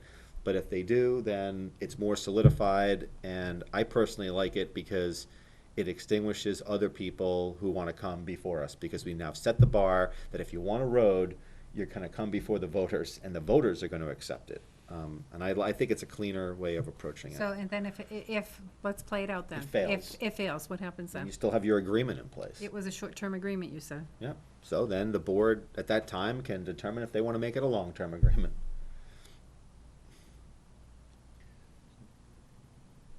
I won't be here, but the board can do that. I mean, that's fine. Does the board want to have the town attorney draft a document capturing all these thoughts, the documenting of quid pro quo arrangement for public benefit provided by one party and town services provided by the other party? And what town services do you want to provide? And In the Can- agreement, yes, they have to be specified in this plowing and agreement. maintenance of the road. That's what it says. No trash It and, doesn't say trash. okay, Nowhere in there does it talk about trash. okay. I'm fine with it and I will vote to support that agreement. And I'd even support the agreement to pick up trash as long as we were headed down the road of it being a town road. I'll tell you, the only problem I have with the trash aspect is, being very familiar with that road. Well, it's narrow, you It's can't, you have to narrow, back up. it's porous pavement, it's got a narrow turnaround, there is a turnaround at the end. Yep. And driving those heavy vehicles down there to pick up trash and recyclables, turn around and drive back again, is gonna beat up that road real quick. I'd like to get an assessment from Public Works on that aspect. To me, the road was built for such a vehicle, to sustain the weight of such a vehicle, and I wouldn't be, I would like to hear the Director of Public Works on that one. Well, I seem to recall there was some conversation that they have a small plow truck, and that's the one they would use there. Only of the- because Only it's a narrow road. And it's Right. easier, but I don't think the garbage, I don't recall, Collis, that the garbage truck was an issue. From what, the conversation last year was that the base, of the road was pretty significant. Mhm. Well, I'm very familiar with Yeah. how porous pavement roads Yeah. are built and Yeah. the section of those things. I'm concerned about the width and what will happen with these wider, heavier trucks when think they we- start breaking the edges of the Yeah. pavement away I think we're better off leaving the trash out of it. and compromising that road.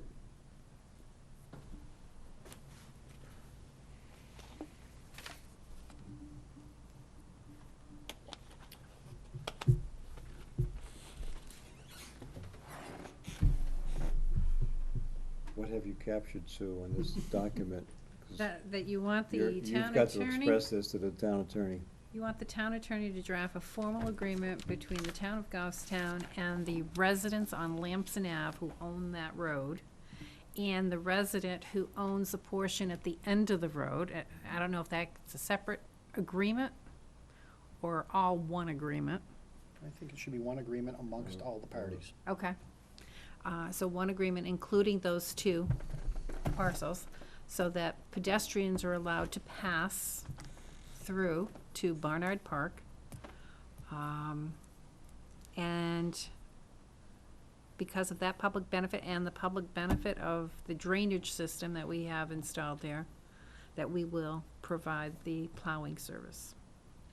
Yeah, that's fine. Okay.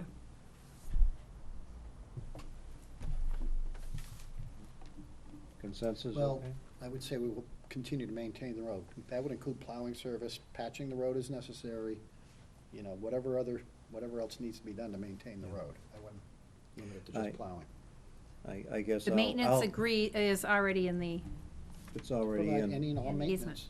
Any and all maintenance. yeah, well, plowing wasn't determined as part of maintenance. Well, I'll The word- opine on that if you'd like me to give me a second. I'm gonna speak up on that one. The maintenance,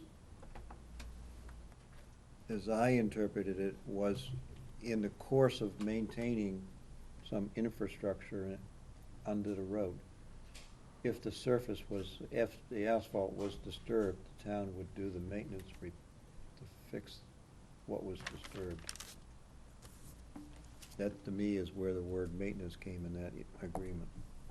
I differ with you on that. It's only if it's, A little different then, because that's not the way I read the easement. But anyway, the formal agreement will spell out plowing and maintenance Mhm. as part of it.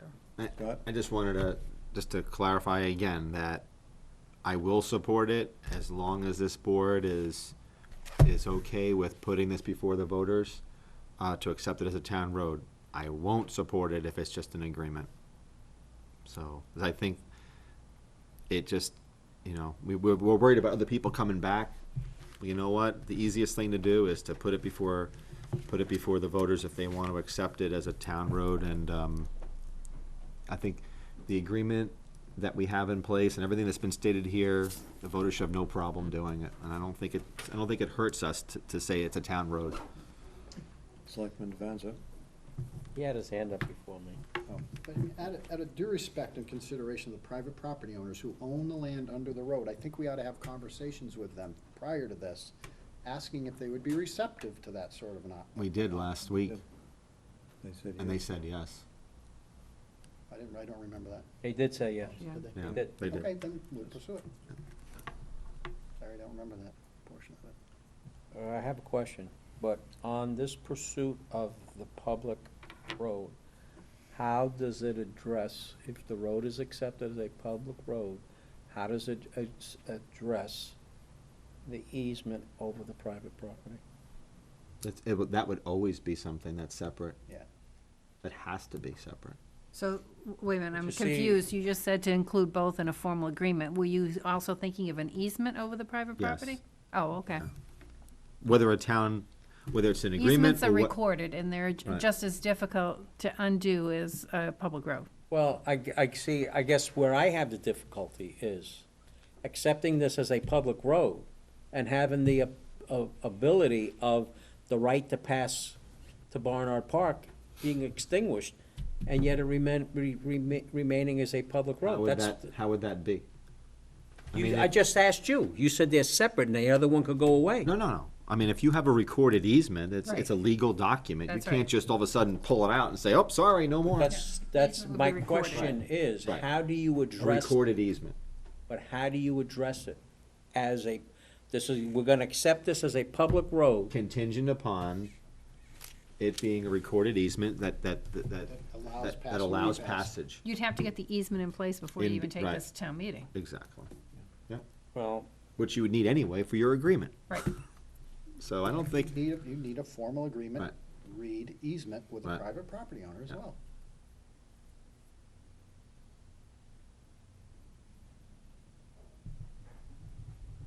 Well, I hear that we have a consensus to have the start to the attorney with this yes. one or several documents concerning the quid pro quo arrangement. And then pursuing the public road process layout. Do any board members feel a motion is necessary at this time? Do we have a concurrence on the public road? I know how Scott feels, but I'm not sure. I would support putting such a measure for the voters.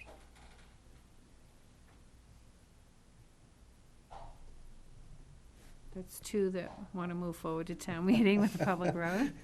We need this guy, do we need a motion now to draw out the vote? Well, yeah, this is an important issue. I think it All right. warrants a motion one way or the other. Okay, let me try to phrase this. A motion to have the town attorney draft an agreement with the landowners, which outlines the quid pro quo necessary for the town to provide municipal services on Lamson Avenue in exchange for the passage of pedestrians through to Barnard Park. And furthermore, to direct the town administrator to work towards placing the acceptance of Lamson Avenue as a town road on the March 2012 town warrant. can I With the ask- same recorded easement of the passage from private property to Barnard Park. And motion's on the table. Could I have I'll- clarification, if I could, before Yeah. I make a second? Clarification on the wording of the motion? You said the town would provide services. Yeah. That includes trash. For me, yes. Not for I'm me. okay. I mean, if that's something that the residents don't want, then fine. But if they do want it, and they're willing to give us, the property, then I'm willing to do that. If they're content with the way that it is now, then I'm fine with that too. I mean, it's something that I'd be willing to let them make the call on. You're saying that if they want to give us the property, you're not gonna get the property until it becomes a town road. Not necessarily, no. What do you mean by that? You're the one who made the statement, if they give us the property. And I'm assuming the property means the The road. road itself, right. Okay, Right. but I'm not for providing trash on this road. Okay, we have the motion. Okay. Which includes simply town services. Which, by default, Could be, could be. could be. Okay, I'm gonna second the motion. Now we're gonna have discussion on it. Okay, the reason why I made the motion town service is that it leaves the door open for it to be garbage pickup. If the residents would like garbage pickup, then great. If they feel that the road is gonna get beaten up too much and they're content putting the trash barrels at the end, I'm good with that too, but, I just wanted to leave that option open. And that's why I seconded it.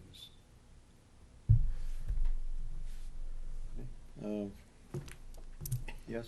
If we're talking about an easement and not acquiring a right-of-way, an easement only, I wouldn't support trash pickup because the easement's clear. It talks about I understand that. maintaining the road. It Right. doesn't talk about picking up trash. However, if the property owners want to agree to move forward to establishing a town right-of-way, then I would agree to trash pickup and all the other services that we provide, as long as it's a town-owned right-of-way and a town-accepted road, albeit with a waiver of some of the design standards. So are you saying that you want fee simple? If we're gonna do trash pickup and Acquisition? everything else, and cut the grass on the side of the road and trim the brush and, whatever else we have to do. But if the pavement is 15 feet wide and we're gonna trim the brush, we're only gonna trim the brush that comes over the 15 feet wide unless we have a couple of feet beyond the pavement. Just for And that's gonna clarifi- cost you money. Well, it shouldn't cost us money. Well, one of the things, the concerns though that I have about us doing what we're doing without having any input from Public Works, who's the guys that have to maintain this, as to what they need. If Public Works comes back and said, we need 2 feet beyond the pavement, that's different than just accepting the pavement. And I don't know. For the longest time, they were going down there plowing and picking up trash, and now all of a sudden, it's a major problem. I don't get it. I just don't. I mean, they were doing it for years. So, doing both. They were picking up trash and they were plowing. So, when it was permissible, so. I wouldn't say that they've been doing it for years and there was no problems. That's a misstatement. A big misstatement. And before you go further down that road, you may want to have that discussion with Public Works. Does anyone know if the pavement is 15 feet? I don't know what it is. That's why I have difficulty making a decision on something. I don't have all the information in front of me.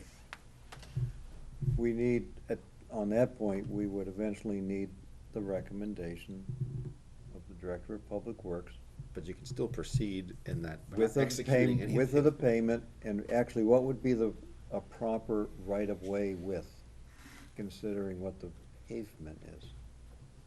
We're certainly not going to, I don't see this board or future board increasing the width of that pavement, not for a dead-end road. The street, the pavement in front of my house is 15 feet wide. It's a dead end. Pedestrians allowed to walk through yours, or? Yes, yes, and his trash pickup is public. And Yeah, because it really is a moot issue. If the town votes it as a public road, we pick I up agree. trash and Absolutely. recycling. Absolutely, Right. that's my point. Yeah. If that's the Right. route we're gonna go, fine. Yeah. Right. and so That's the benefit of it being a public road. Exactly. Yeah, so that means we won't have any agreement in place for pass and repass this And football I- season or this. And I, Well, I think he's talking about having a short-term agreement Short-term now, agreement. in place now, Yeah, With the same, yeah, because until this, you get to town right, meeting. because this way it'll allow for that to happen. with trash pickup. No. The short-term agreement, The short-term, no. No, Only when it you've gone becomes- away from the trash, right? right. Okay. Short-term agreement, no. Okay. But this way, that'll allow for them to get through the winter season, the Perfectly football fine. players. But then as we go to March, then it's town road, and town road is town road. Road. Right. Then we just provide Right. trash pickup. Right. Yeah, I'm comfortable. So with that. short-term agreement, no trash pickup Right. on road. But maintenance of the road. Maintenance and plowing of the road. So we have a motion, I guess, but And work with the landowners to move I towards. think you've gone beyond that motion somewhere. do, I'm not getting it. there's no way that I'm rephrasing it. And it's gonna I'm include tempted- input by Well, I Public think it's Works, gonna right? change I'm anyway. tempted if I should ask Just Catherine make sure to- that Oh, sure. that we have that understanding. No, I'm hearing different factors coming in than what I thought. Yeah, it was too long a motion. We have a word limit on motions. No, you can't overrule the length of the motion.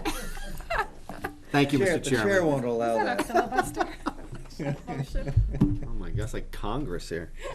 The Twitter rule, only We'll so have many- to- so many characters. We'll have to play the video back. You know it's late when you start making motions like this. I think I got the gist of it. Yes. You don't have, you don't want to take a vote on that motion? Do you want to rescind No, it, or what do you why want don't to we do? let, if I may suggest. Let Sue recap. Rewrite it and bring it back the next meeting, so. Okay. Because to me, it's really gotten jumped. Is there enough time to Two. do all that? Because Sure. you really want It's the, not we have gonna 2 snow. weeks.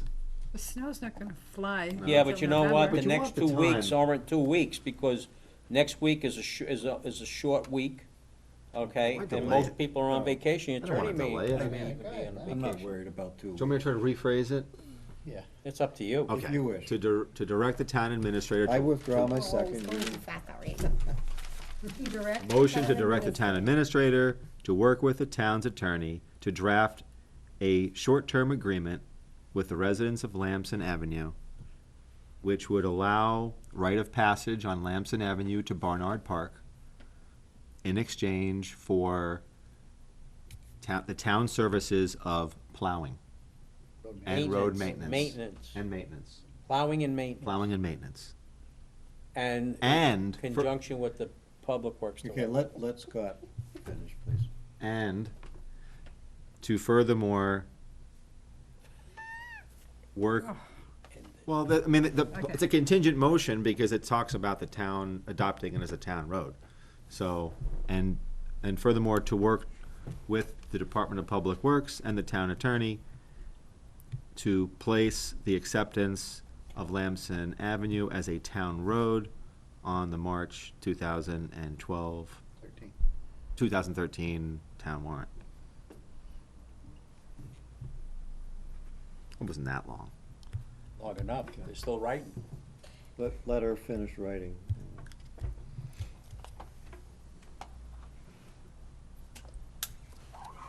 Did you capture enough of it, Sue?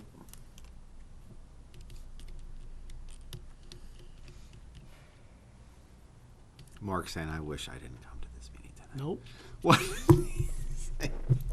I wasn't here last week, so I'm just taking it all in. Getting caught up to speed. So does your motion include to the two pieces, the road and the private property? Yes. What do you mean, Yes. expand on that? Yes. Private- It- the Yeah. private Do you attorney. want to reference an easement on the private Yes, property for yes, the pedestrian yes. path? Yep. Right, from passage from Worthley Hill Hill to Road Barnard Park. To Barnard Park. Right. So you have the owners of the road, which are the abutters to the left, and Yep. you have the private parcel, which is the abutter to the right. So it encompasses both this, okay, just wanted to clarify. I'll second that motion. Okay. Now we're back to getting in trouble. More again. discussion. Is this the same Give up. ones that did the last one that we didn't vote on? Hold on. Catherine? Move down, Yes. move down So you- discussion. and Same. the move same to party You vote. made the motion and basically seconded it. reworded, so it's the same people that made the motion and seconded it? Yes. Okay. That I can We agree just on. reworded it, okay. Exhausting all discussion, we'll take a vote. Those in favor of this motion indicate by saying aye. Aye. Aye. I'm going to abstain. Okay, that's 401. We'll bring you back in next week. Yes, you will. Not next week. A week Two after. weeks from now. 2 weeks. Or however long it takes our attorney to get this document. That's good. That's another question. Yeah. Okay. Old business. That's it, right? Yes, that was on the agenda. Wrapped up the agenda of old business. Any board members have other items that they wish to bring out? I had one. I read in the newspaper, and we've heard about the LGC, the ruling with LGC with respect to the surplus funds, et cetera. And there was, I know that the appeal process, I think, allows for 30 days, and I'm gathering, it seemed as if from what I read that there probably won't be an appeal. The issue that I'm concerned with is that what is the plan in terms of refunding Goffstown the monies that are owed to us? Because I believe there's ranges from 100 million, right? Is it? I don't know the answer to that question, but I disagree. I think they are appealing it. They are appealing I it? think they are appealing for reconsideration. Okay. Yep. And I guess, as the budget committee rep, I'm just curious to see if they do appeal, then what's the next process? Because the article that I read in the paper stated that they were.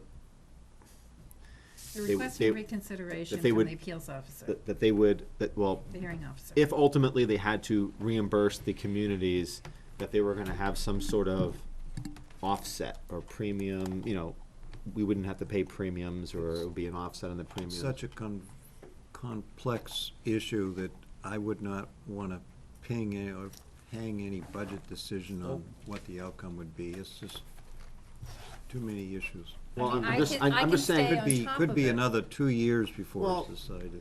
No, if I may, there are a couple of different issues. I mean, one, we are a member of the LGC, okay? So the fact of the matter is that, one, this board, if it so chose, could write a letter to the LGC Board of Directors saying, we would respectfully wish that you do not appeal and reimburse the communities the money that is owed to us, or we could not, and that's fine. But I also think that, we're not talking about, $5,000 here. We'd probably be talking at minimum $100,000, maybe $200,000 or $300,000 of monies that would be returned to Goffstown. And here we are, we're talking about tight budgets, and we're talking about a fire station. Well, guess what? That's the first year bond payment. I'd like to know if that's gonna be available within our budget for next year, rather than it being in limbo. Because here we are, we're a member of this thing, for crying out loud. And personally, from what I've read, I would just assume, please don't appeal. You got a favorable ruling on 3 out of the 4 or 5 things. You lost this one, and just return the money. Thank you. I'm not sure where that fit in under old business, but I. That was new That business. was new That was business. new I'm not finished with old business. Oh. I have, Sue, we asked for letters from the churches if those organizations wanted to provide us a definition of town By benefits. September that are 1st, provided. yeah. We gave them a deadline of September 1st. Okay, so at some point, you're gonna Yep. assemble all those responses? First meeting in September. You'll have them all in your packet. Thank you. Status of old business there. And the other old business is the board members agreed to write articles for newspapers. My bad. And there was a August letter, was fire station improvement. Now you're telling me. I got 3 days? Given the report that was handed to you I- tonight, there you there go. it is. Hold on. There it is. Yeah, you got it. There you There it is. In the verbiage of a newspaper article.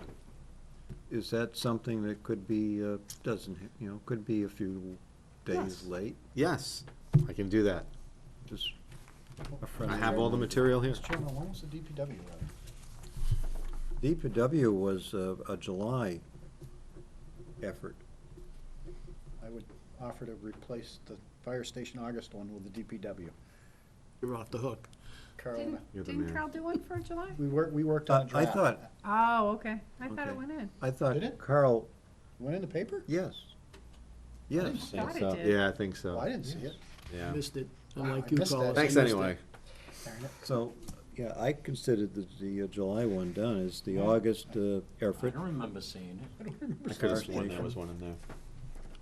and then, We'll look. We'll look. You better double check, make sure you're looking at the right thing. I'll write it anyway. This is- Maybe it was from the another the town. September effort was reminding residents about Halloween safety.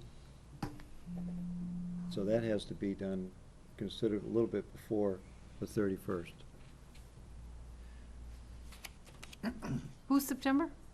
Is September was September. Halloween? By the, yes, Halloween safety. Okay, Yes. okay.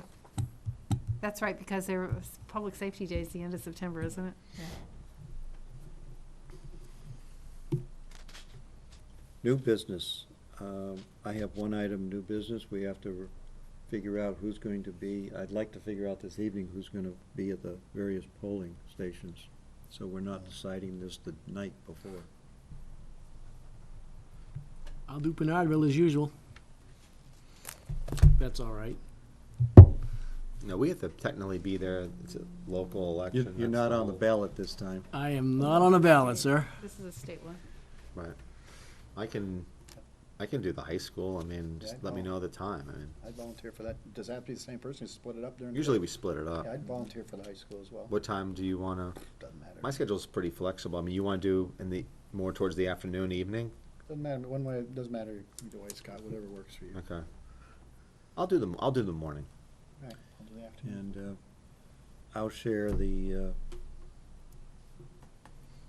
polling Sure. District 5. Bill? I'll stop by maybe on both of them, Both. if somebody wants to take a break. And we'll all, Let's see, Phil will be Well, there count. for breakfast, lunch, and dinner. No, Bring Oh. bring pizza. Mark got his hand up. Yeah. yes. Just a public service announcement. I got a page a little bit ago. School starts for the town of Goffstown on the 5th of September. And the villa starts August 29th. It was asked that everyone please drive safely as school starts. Enjoy the new school year. Kathy Ball sent me that. Thank you. You're welcome. Who sent it to you? Kathy Ball.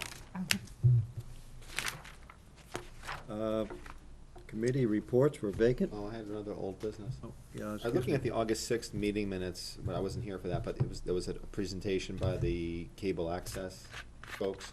Was there anything that was gonna happen with respect to that in terms of how we were gonna proceed in terms of a nonprofit versus, because it seemed like there was a lot of discussion. I mean, there was 5 pages of minutes, and you had guests from other communities come in, and it was, We agreed to wait and discuss it after we had the full board. so- Right, right. right. So maybe it's something we can put on the agenda to discuss, because it was I'll, quite a I'll, bit of. thank you. I'll Okay. consider that with Sue and put that on the agenda. Just so you know, we had to make some decisions to go forward in the budget, and we did put it in the budget for the amount that was recommended by Jason, but also a placeholder if we want to do a revolving fund. Okay. Okay, motion to adjourn. Second. I was gonna give you the committee Parks and Recreation report, but Oh. Oops. I didn't hear a vote yet. Withdraw the second. Motion in a second. I'm sorry. Withdraw the second. That's okay. If That there's won't- no second, Yes. There was a There was. I'll second. withdraw the I motion. withdrew the second. The motion was In withdrawn. 50 words or less? Yes, 50 words or less. Excellent. I apologize for not being here last week due to an illness, but as we now probably know by now, both the Barnard Pool and Roy Park Pool have closed for the year. The track at Barnard Park is still a very hot priority for the Parks and Rec. I think you may see the Parks and Rec make a very valid step at making repairs to that track, and the school splitting the prices between them. Other than that, they've had their budget. The budget for next year, the 2000 is probably looking to go up like at a 4% for different items that are in the budget. I thought I had another piece of paper with me, but I apologize for not having it, but I do remember the number 4% being a very talked about number, where everybody else is trying to stay bottom budget line, they're going up 4%. That tracks with what we were discussing a year ago, that we need infrastructure improvements in the park and rec activities, and I would imagine that's a good portion of Yeah, that 4%. some of the prices that Rick got were, There was a feedback then. I didn't do it, Hello, Andrew. Andrew. Some of the Parks and Recreation repairs, they were talking about cutting and removing the damaged structures and putting some good soil down underneath and going, they're looking at roughly about a $6,000 cost for making the repairs. And then after that, That's the surface of the track. yes, and then after that, resurface the entire track and stripe it, so they could continue to use it as a practice track, and the people who use it for a walking track in town, very safe. They share the same concern that the town shares, liability issues. Somebody currently walking there now, somebody could trip, somebody could, break an ankle in the condition of the tracks. They'd like to get the track fixed pretty much as soon as possible. Our next commission meeting will be September 19th at 7 p.m. And Sue, before we do adjourn, do we need a non-meeting this evening? Yeah, we do. It's quick. On Oh, yeah. Okay, motion to adjourn. Second. second? Those in favor of the motion to adjourn, indicate by saying aye. Aye. Aye.